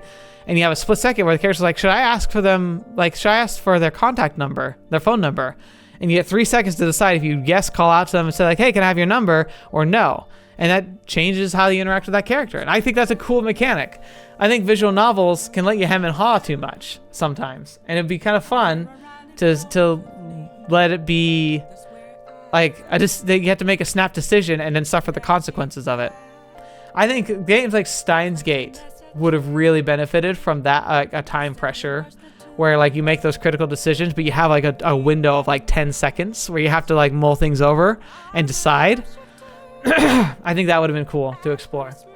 I want to see more of that in games, and if I make a visual novel someday, that's what I want to do. I want to make sure I do that someday. All right, so Ace Academy, Kaori, that's it, Kaori, B tier. She's fantastic. She's the super tsundere character, and it's real obnoxious at first, but she's a sweetheart. She is very much more on the dere side of the tsundere. She's very like enjoyable to be around, and she was actually the fan favorite. So they did they did an after story for her where they said like they went back and said like, hey, like who do you want to see like after the ending of Ace Academy, but you want to see like the exploration of that relationship, and she won the poll in the fandom. So she's a fan favorite. She was, and she for good reason. She's fantastic, but she's not my favorite. My favorite in that game is here. Where is she? Back here, Yuna. She's an A tier for me. Yuna is just adorable. She's kind of like, if Kaori has some like the tsundere girlfriend vibe, Yuna has the sweetheart vibe where she's got it all though. She likes playing tennis. She likes to bake. She has a bit of a bro con for her own brother, which is a little weird. But like that's the thing is like she's obsessed with her brother, but it's not in that. Like, she doesn't take it to a weird place. But the weird place she takes it is that she sees similarities between you and her brother, and that's why she likes you. So it's like, But, so you guys are talking about Zero Time Dilemma. I'll have to try that out. Is that like I think I've seen it's the Zero trilogy, right? I do want to play that at some point. It's been on the list for a while. But yeah, Yuna, probably she was my best girl. She's the girl I did on the route, and I played all the other routes, and I still thought she was my favorite. Very sweet, very fun. Again, they were also some of my introduction to like the dating sim rom. They were probably the first rom-com game I played. It's a really good one. So if you've never played Ace Academy, it's a real good case study in just like watching, especially because that's the thing is like their developer, the Pixel Fade, I believe they're Canada. They're Western. They're probably in my opinion, one of the best Western-based visual novel designers right now. And they're still making visual novels. So that's really, really cool to see. I want them to be successful. If nothing else, then to just have diversity on the market. And show that there is a space for success in this market, in the visual novel like genre. So definitely want to see them succeed more. Okay, so this one's gonna be tough. This next girl, I definitely know I need to I'm not remembering her properly. So hang on, I gotta go. I have to even look up this. This is gonna be sad. I have to look up the game that she's from. It's one of those ones that plays off the 7 mysteries in a school, but there's actual a mystery. It's very compelling. Okay. Rio, that's her name. Rio. She's C tier. It's funny because there's a couple girls in this, but none of them really struck a chord with me, and a lot of them are pretty crazy. Oh, I need to take off the slides. So yeah, so she's right here. I put her in C tier. She was the character that had the most personality and the most interesting stuff going on. Very compelling character. Definitely the person I'd be I'm sticking with you. Everyone else was psychopaths, so no bueno there. But it's also a good game. Miniature Garden, it's probably okay. It's definitely one of the ones where most visual novels I'd recommend just wholeheartedly. That's when I'd say hey, if you got nothing else to read and it's on sale, just grab it. It is a good time, but it's just not top tier. Oh, the April Fool's ones? No, the April Fool's ones, those were April Fool's on purpose. I drop April Fool's ones because they're awful. Because they're the stupid, etchy, just, shovelware. That, I don't know, maybe there's something to them. I was worried that the Love Esquire was going to be one of those. But I waited it out, and it turned out to be amazing. So maybe I'd be surprised by those Sakura games. But based on what I saw on Lost Paws, I wasn't missing much.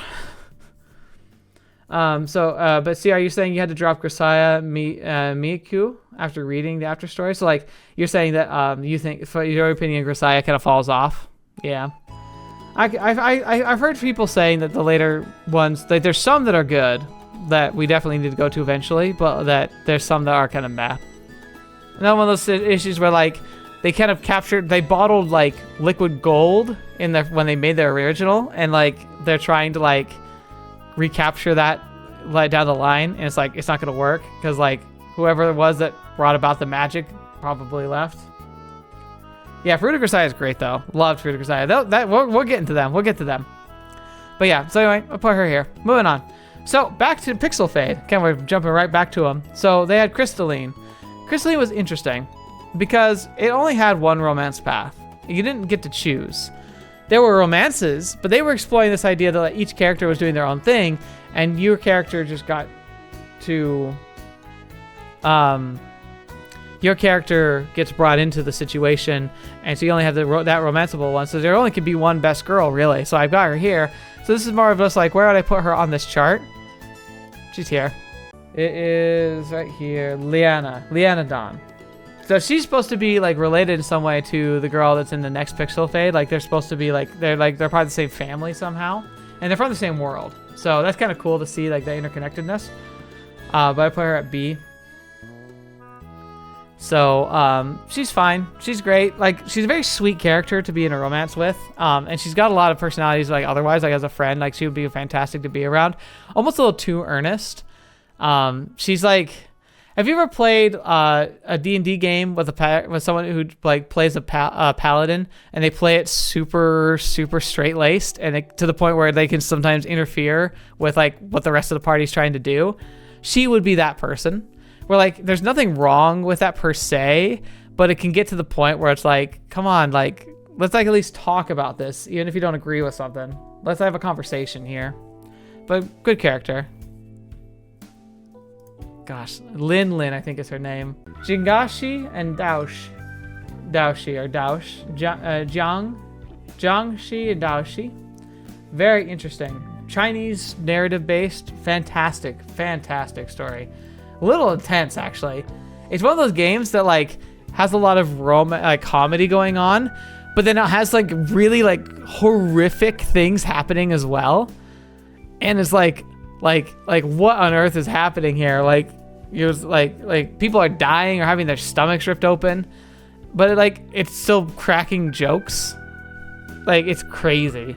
But Ling, gonna put her here in B tier, probably higher up here though. She's too innocent for her own good, but she's awesome. She's a heart of gold and just lovely as a person. Her abilities are pretty cool, and her determination to do what's right, even if it means questioning her own belief system, is really inspiring. So very cool series. I hope they do more. They've released, I think, 3 chapters, and we covered all 3. But it's one of those ones that's kind of like Sunrider and Mamiya. I've kind of put on the back burner to see if they come out with more later, because it's on to something really cool with that series. But like to summarize it, in case, because like you might have heard of it. So the story follows an ex-assassin who's trying to retire, who gets attacked by a demon and like gets essentially killed. And he's discovered by Ling, a Taoist, who's come down from the Holy Mountain as an immortal. She's immortal. She's lived for like hundreds of years. She's the youngest Taoist though, and she's come down because like the monsters have been escaping, and like she's heard rumors about other things that are going on, and she's also questioning whether she wants to stay immortal or if she wants to give up her abilities and powers to become mortal, because she's not sure if she wants to be an immortal monk. But she finds him just as he's like dying, and so she uses her powers to trap his soul back into his dead body, and so that's why he becomes a Jiangshi, which is like a Chinese zombie, a Jiangshi. So his soul is trapped by a talisman in his body, and she's determined to bring him back to life properly. So she's holding his soul to his body and is going to try and repair his body. And that's their journey. Like, and that's not a spoiler. That's the first 5 minutes of the story. So like, it's really interesting. Very fun. I think it's one of those like kinetic visual novels that has like animated sequences, and it genuinely, I think it would make a good anime.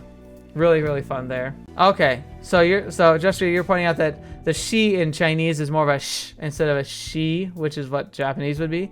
So Jiangshi and Daoshi. Okay.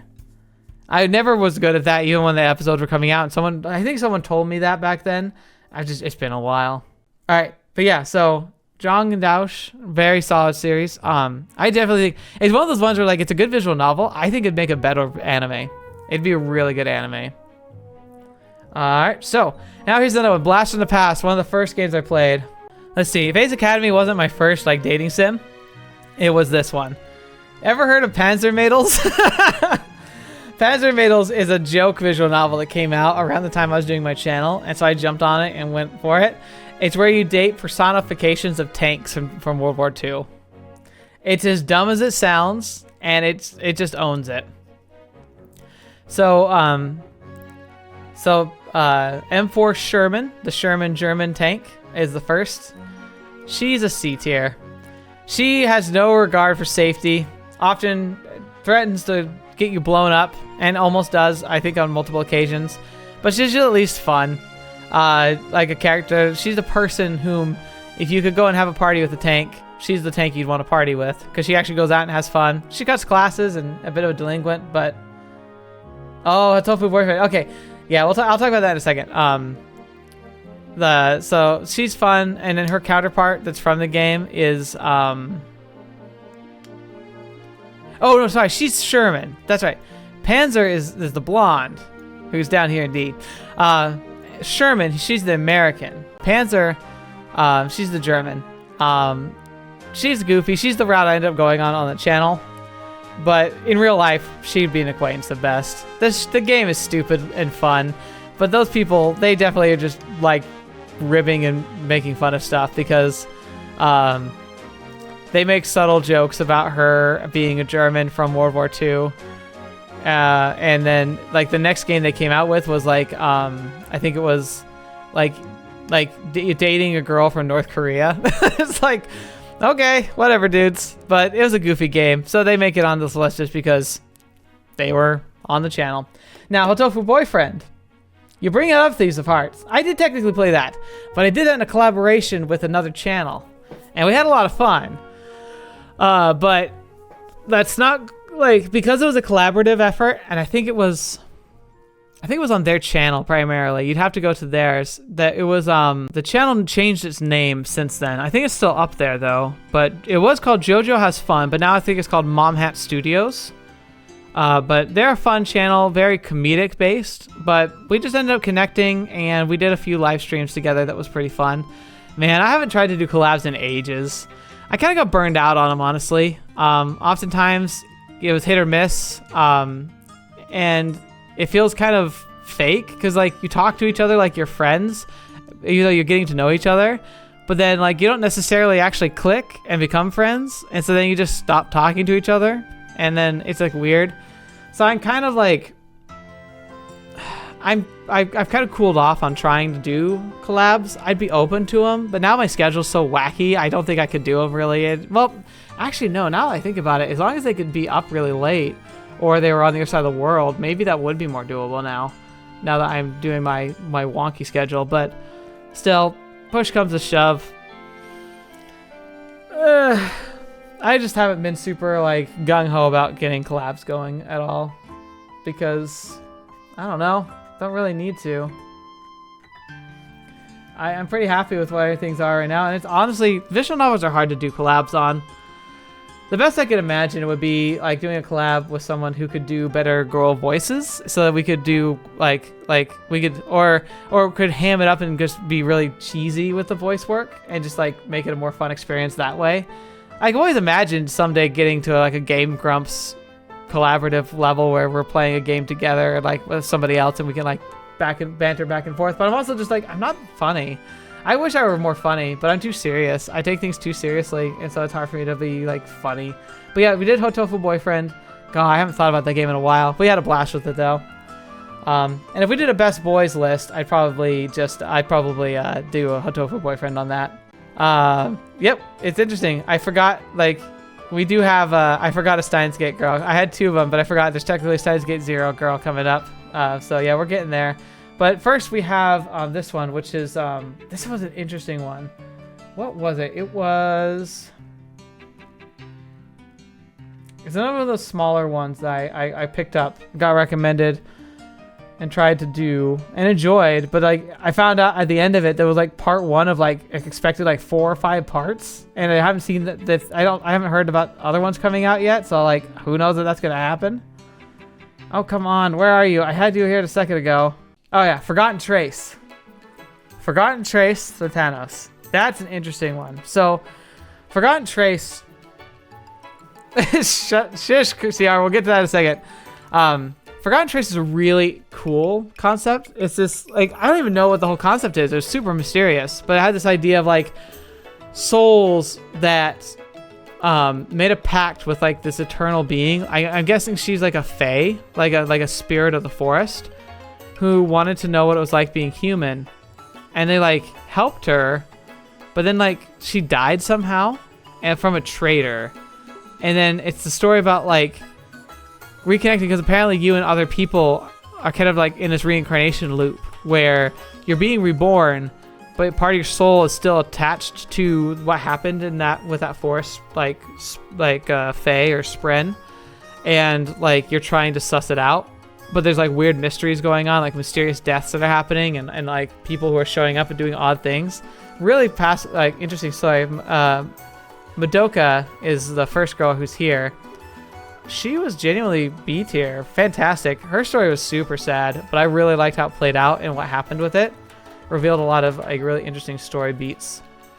And then was there another girl from that series? I don't think so. Yeah, I think she was the only one that was a really big note from me. There's one character that's unfortunate in that series where it's like she's the classmate who is like really childlike looking, and she's very like innocent and naive, so she'll say things that sound really dirty but not understand why, and it just leans really heavily into that like lolly trope where it's like you're really pushing it. Like it's one of those times where like I understand why people get like touchy about that stuff, but I don't think it's something to get touchy about. People look different and people age different, and some people look younger than they are. But like, there's a point where you start pushing it so far where it's clearly like trying to appeal to the darker side of that fandom. And it's like, that's one of the characters that does that. And it's like, oh, right. Okay. So yeah, that series is interesting, but I really liked her. All right. Maho. Can't believe I forgot you, Maho. I'm sorry. MC pointed out Maho being forgotten over Kurisu. Pretty meta. Sorry. But I actually have to say, there is a little bit of like, I'm going to just put you right here. So you won't back down. I actually think I liked Maho as a character more than Kurisu. And that's weird to say. Yeah, so Maho is like, she's fiery, but she's got passion. Kurisu's fantastic too. Like, they're both so good. But Kurisu's almost like too good. I almost feel like I'd just be lost in her shadow. I wouldn't feel like I could approach her. Maho, like, she's just as brilliant, but like, I just thought she was fun. Like, every time she was on the screen and was doing stuff with Okabe, I just thought she was enjoyable to be around. She's somebody I feel like would be fun to be spending time with. They both are, but I think if I picked between the two, I probably would have ended up being closer to Maho than Kurisu. And I can't say specifically why. Like, I keep, in my head, I keep doing this. I keep flopping them back and forth. But I really like Maho. She's the best thing Zero brought. Like, of all the stuff that Zero did, which Zero did some cool stuff, but Maho was the best part of it. Really good. And very much a fan of her as a character. All right. Now, we all know Majima. Majima is, of course, best girl. Moving on. We're going to go to... oh, see, are you saying extremely common, the base blue shifting would get roasted in Steins Gate? Yeah, probably. But yeah, no, best girl, Majima. We all knew he was going to win, right? So good. We're going to the Trails of Fruit of Grisaia, where we... I can't stop thinking about Majima just being up there. Grisaia is real interesting because, again, you're talking about a story that covers a lot of darkness, and in particular darkness with the characters. So like, you get someone who's really human, really fascinating. Wait, just for you, hold on a second. You never heard of Majima? Oh, you need to play Yakuza. I played Yakuza 0. It was a blast. Majima was amazing, and I'm real excited because I'm gonna after we finish Trail's second chapter, we're gonna tag in the next Yakuza game. But yeah, you should play Yakuza for sure. So Michiru, we're Grisaia, stay on target. Michiru, you know I was a huge fan of Michiru. It's funny because like, I understand why people would find her annoying. I understand why the cast found her annoying and kind of a laughingstock. I get that, and in real life, I think it'd be right. But at the same time, I have to put her in A because even at her worst, I would be doubled over laughing. She kept a smile on my face the entire time, and it wasn't out of like, oh, you're such an idiot for me. It was like genuinely like, how can you be sad when you have her going on her shenanigans? Like, it's just so fun. It's so good, Michiru. What a great character. What character design. In fact, I'm gonna go in order here. I'll probably put you here. Like, she's on par with Sumika for me. Like, she's so good.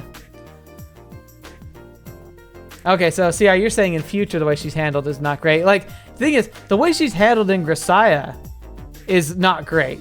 Like, her route was fine. Like, her route was great. and like because you got to see her as a character. But in every other route, they just dunk on her all the time. It sucked. I hated it. It made me mad. So yeah, no, she deserved better. Michiru deserved better. But then the next best girl from Grisaia. Grisaia is hard because a lot of the girls in there are great, but Sachi, and she's right here behind Michiru. Like Sachi is so good. Oh, and then Harikita, don't worry. I'm glad you're here.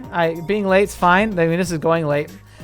Just keep in mind, anyone who's showing up late, you can rewind and watch stuff and kind of like watch the whole thing if you want and skip up to wherever you want to. I'm also going to re-upload some of this onto YouTube itself, so it's all good. So Sierra, you're saying that Michiru was like done in hindsight, so you'd feel bad, maybe.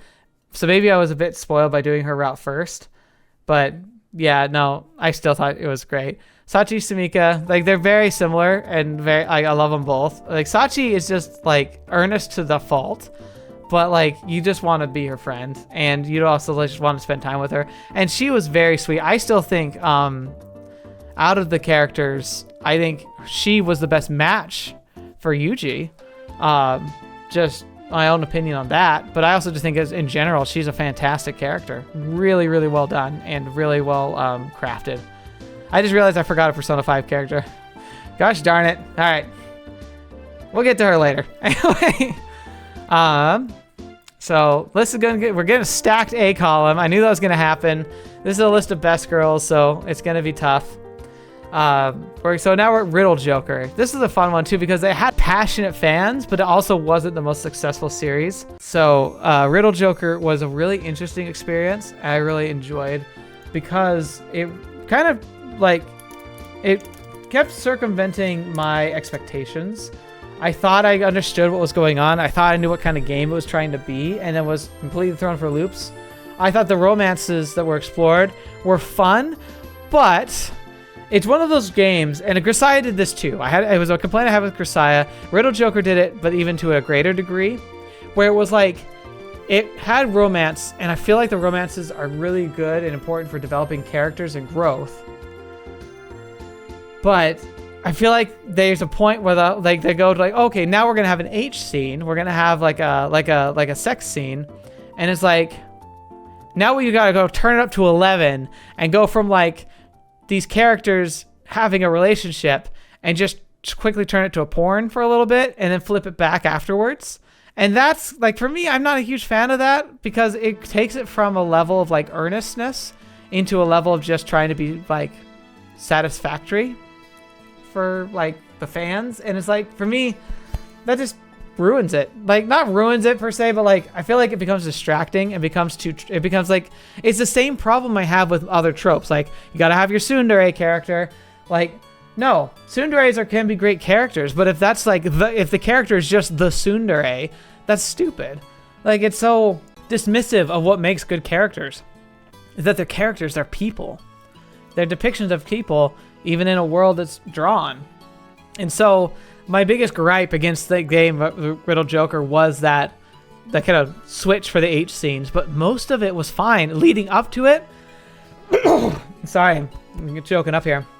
Leading up to it is just what a great way to depict like falling in love and starting a relationship, and then the struggles of a relationship after the fact. Like a lot of games will just like, oh, you get your kiss or your H scene, like curtain closes. Riddle Joker kept it going and explored the challenges, and I loved it for that. And so the first one here is Misukasa. She's the class rep. She's interesting. And it's funny because when you first play and get to know her, like, she'd be like, oh, like, she's maybe a C tier, maybe a B tier. But then you do her romance route and she jumps up to an A. Because she has so much insecurity. And it's like in a fun way. Where it's like you have this person who has this projected like confidence and projected like capability. But then in real life, she's so human. She likes playing video games. She likes she likes like lounging around. She's really self-conscious about her looks. I think it's like they ham it up really intensely about her, like how she pads herself to make herself look bigger. But like, I thought that was dumb until they explained how like she was self-conscious and so she lied and then she got compliments.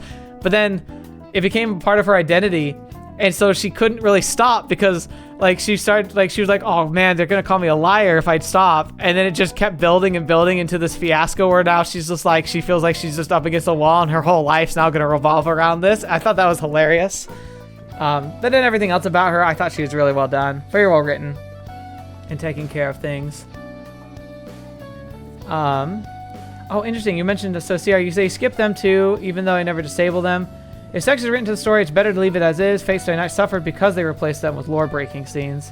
Yeah, what's kind of funny though is like the best thing about Fate, as far as I can tell. Again, I do want to read that visual novel on the channel, even though like I'm such a fan. Even though I've never read the visual novel, I'm a fan of the series. I know like a lot about it.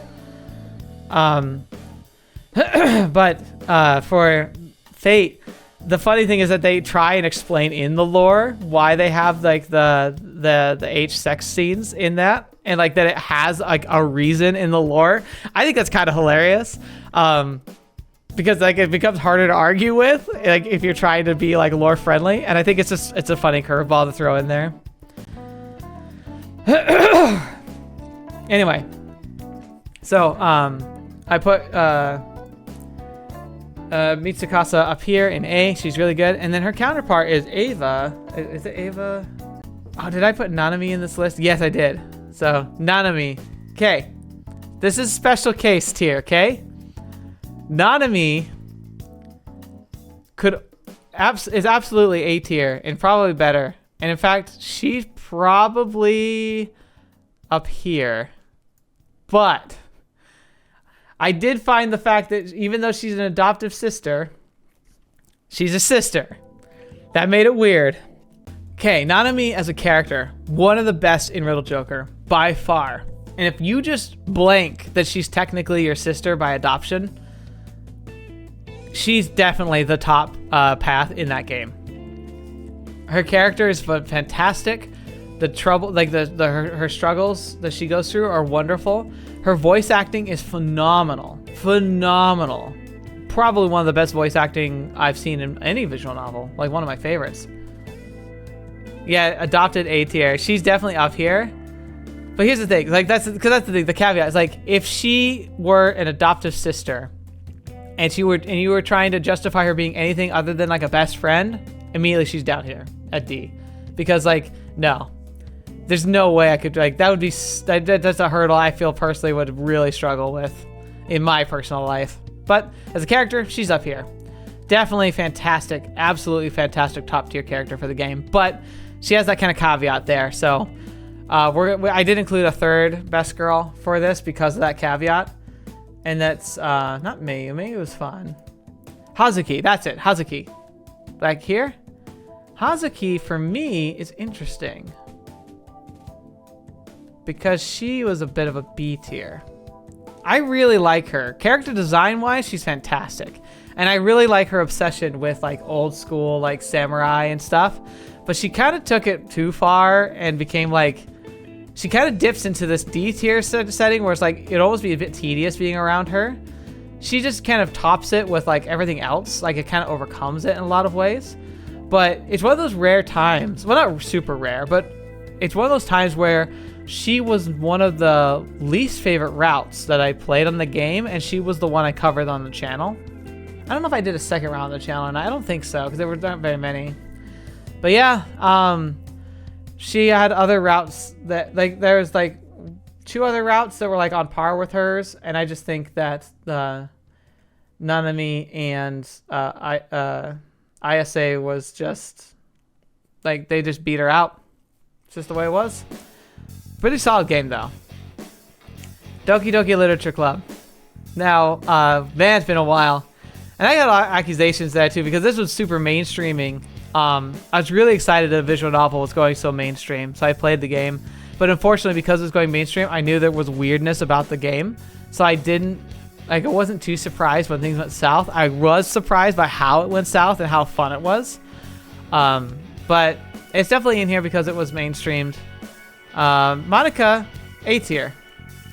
She's technically a psychopath who's trying to like break into the real world and hog you all to herself, but I don't know. I think all of us, if any of us found out we were in a simulation and also found out we can manipulate said simulation, I think we'd all go a little crazy. So I don't hold that against her. As a character, just her design, the way she's depicted, the way she converses, very, very well done. And I really like her design and character. Now, they did a Doki Doki Literature Club Plus. I guess it added more content. I haven't played that yet. I need to. I keep planning to do it on my own, but I haven't really done it. Yeah, Thieves of Hearts, you're saying it true. Like, Doki Doki was decent. It got popular, but not a lot of people started exploiting VNs.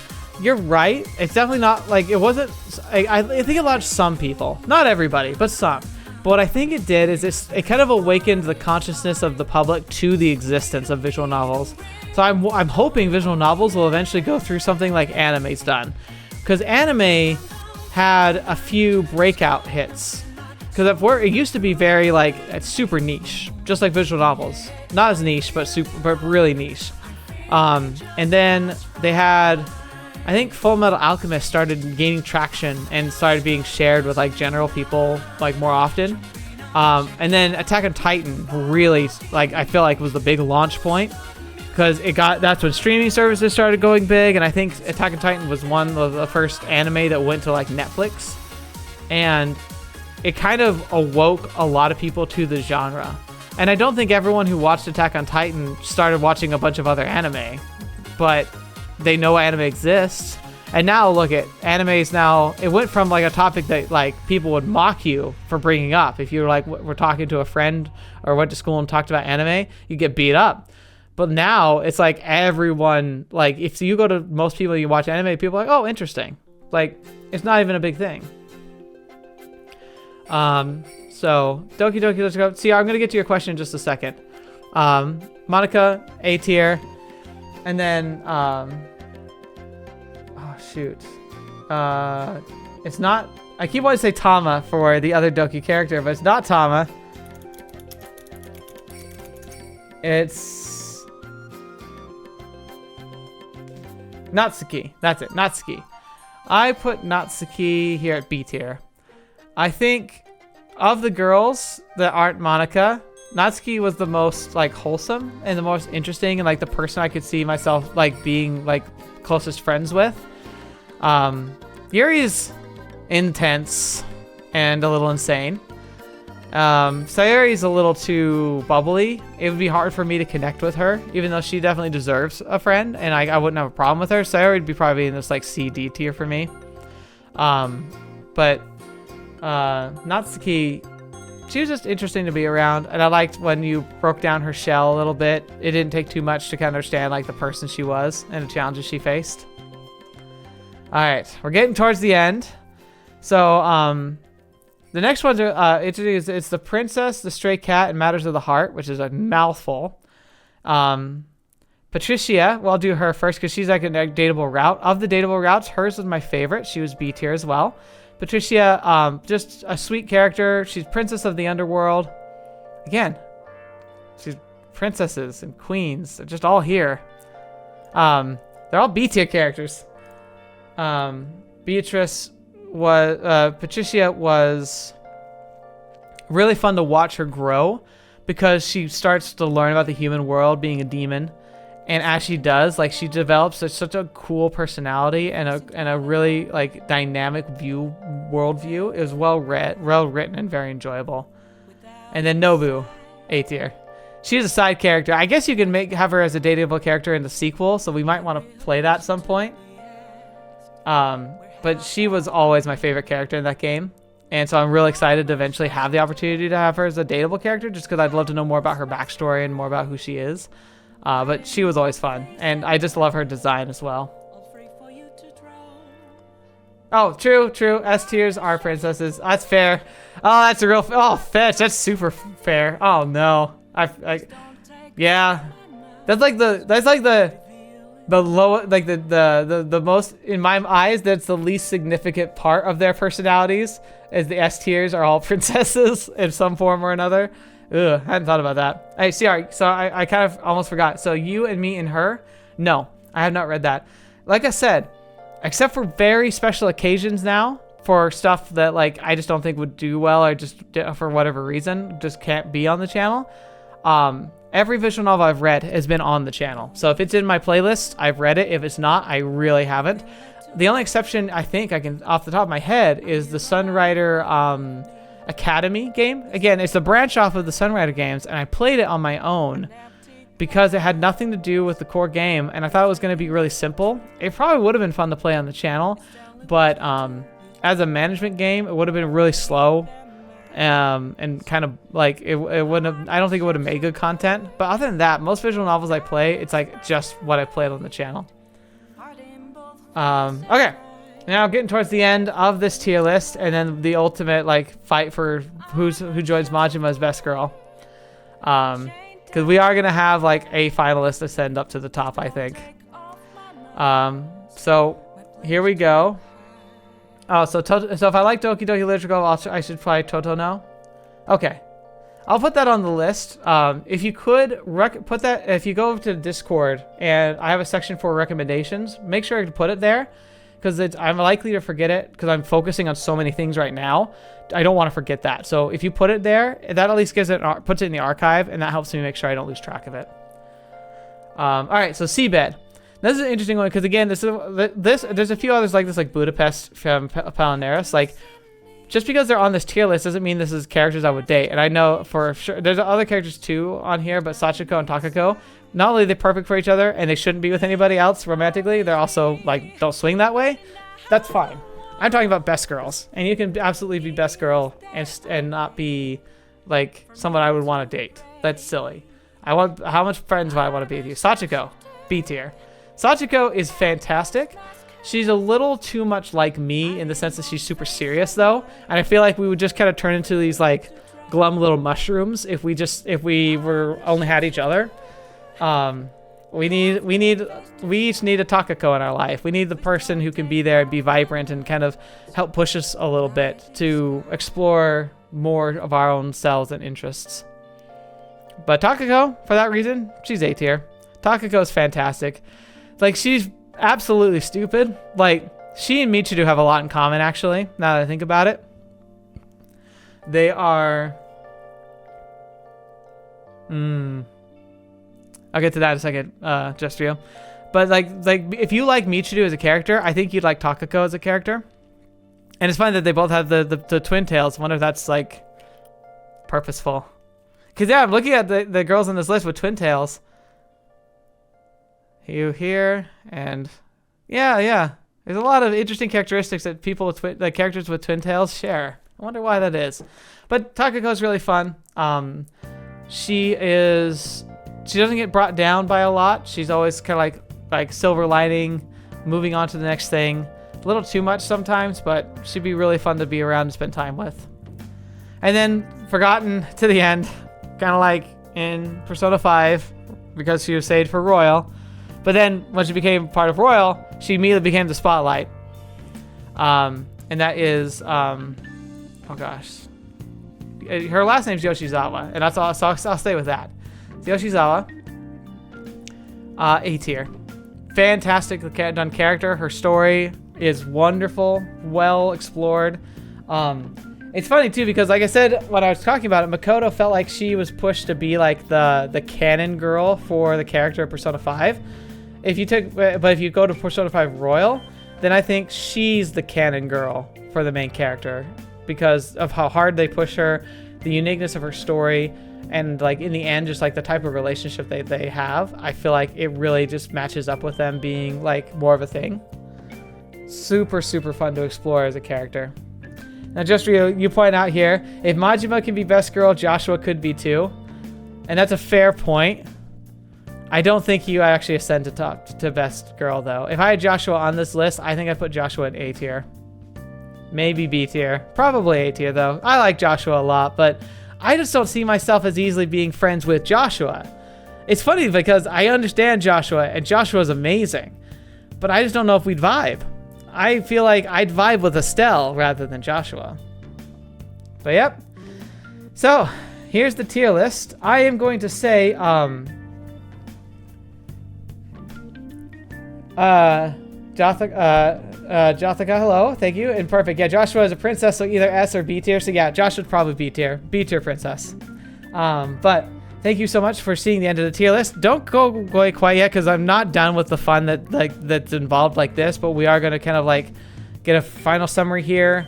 This is kind of the end of it all for the tier list. But I will say, when I upload this to YouTube, like specifically this, this portion, I'm going to put the link to this tier maker down. So if you want to make your own version of this tier list, so like best girl of the people we've seen on the channel,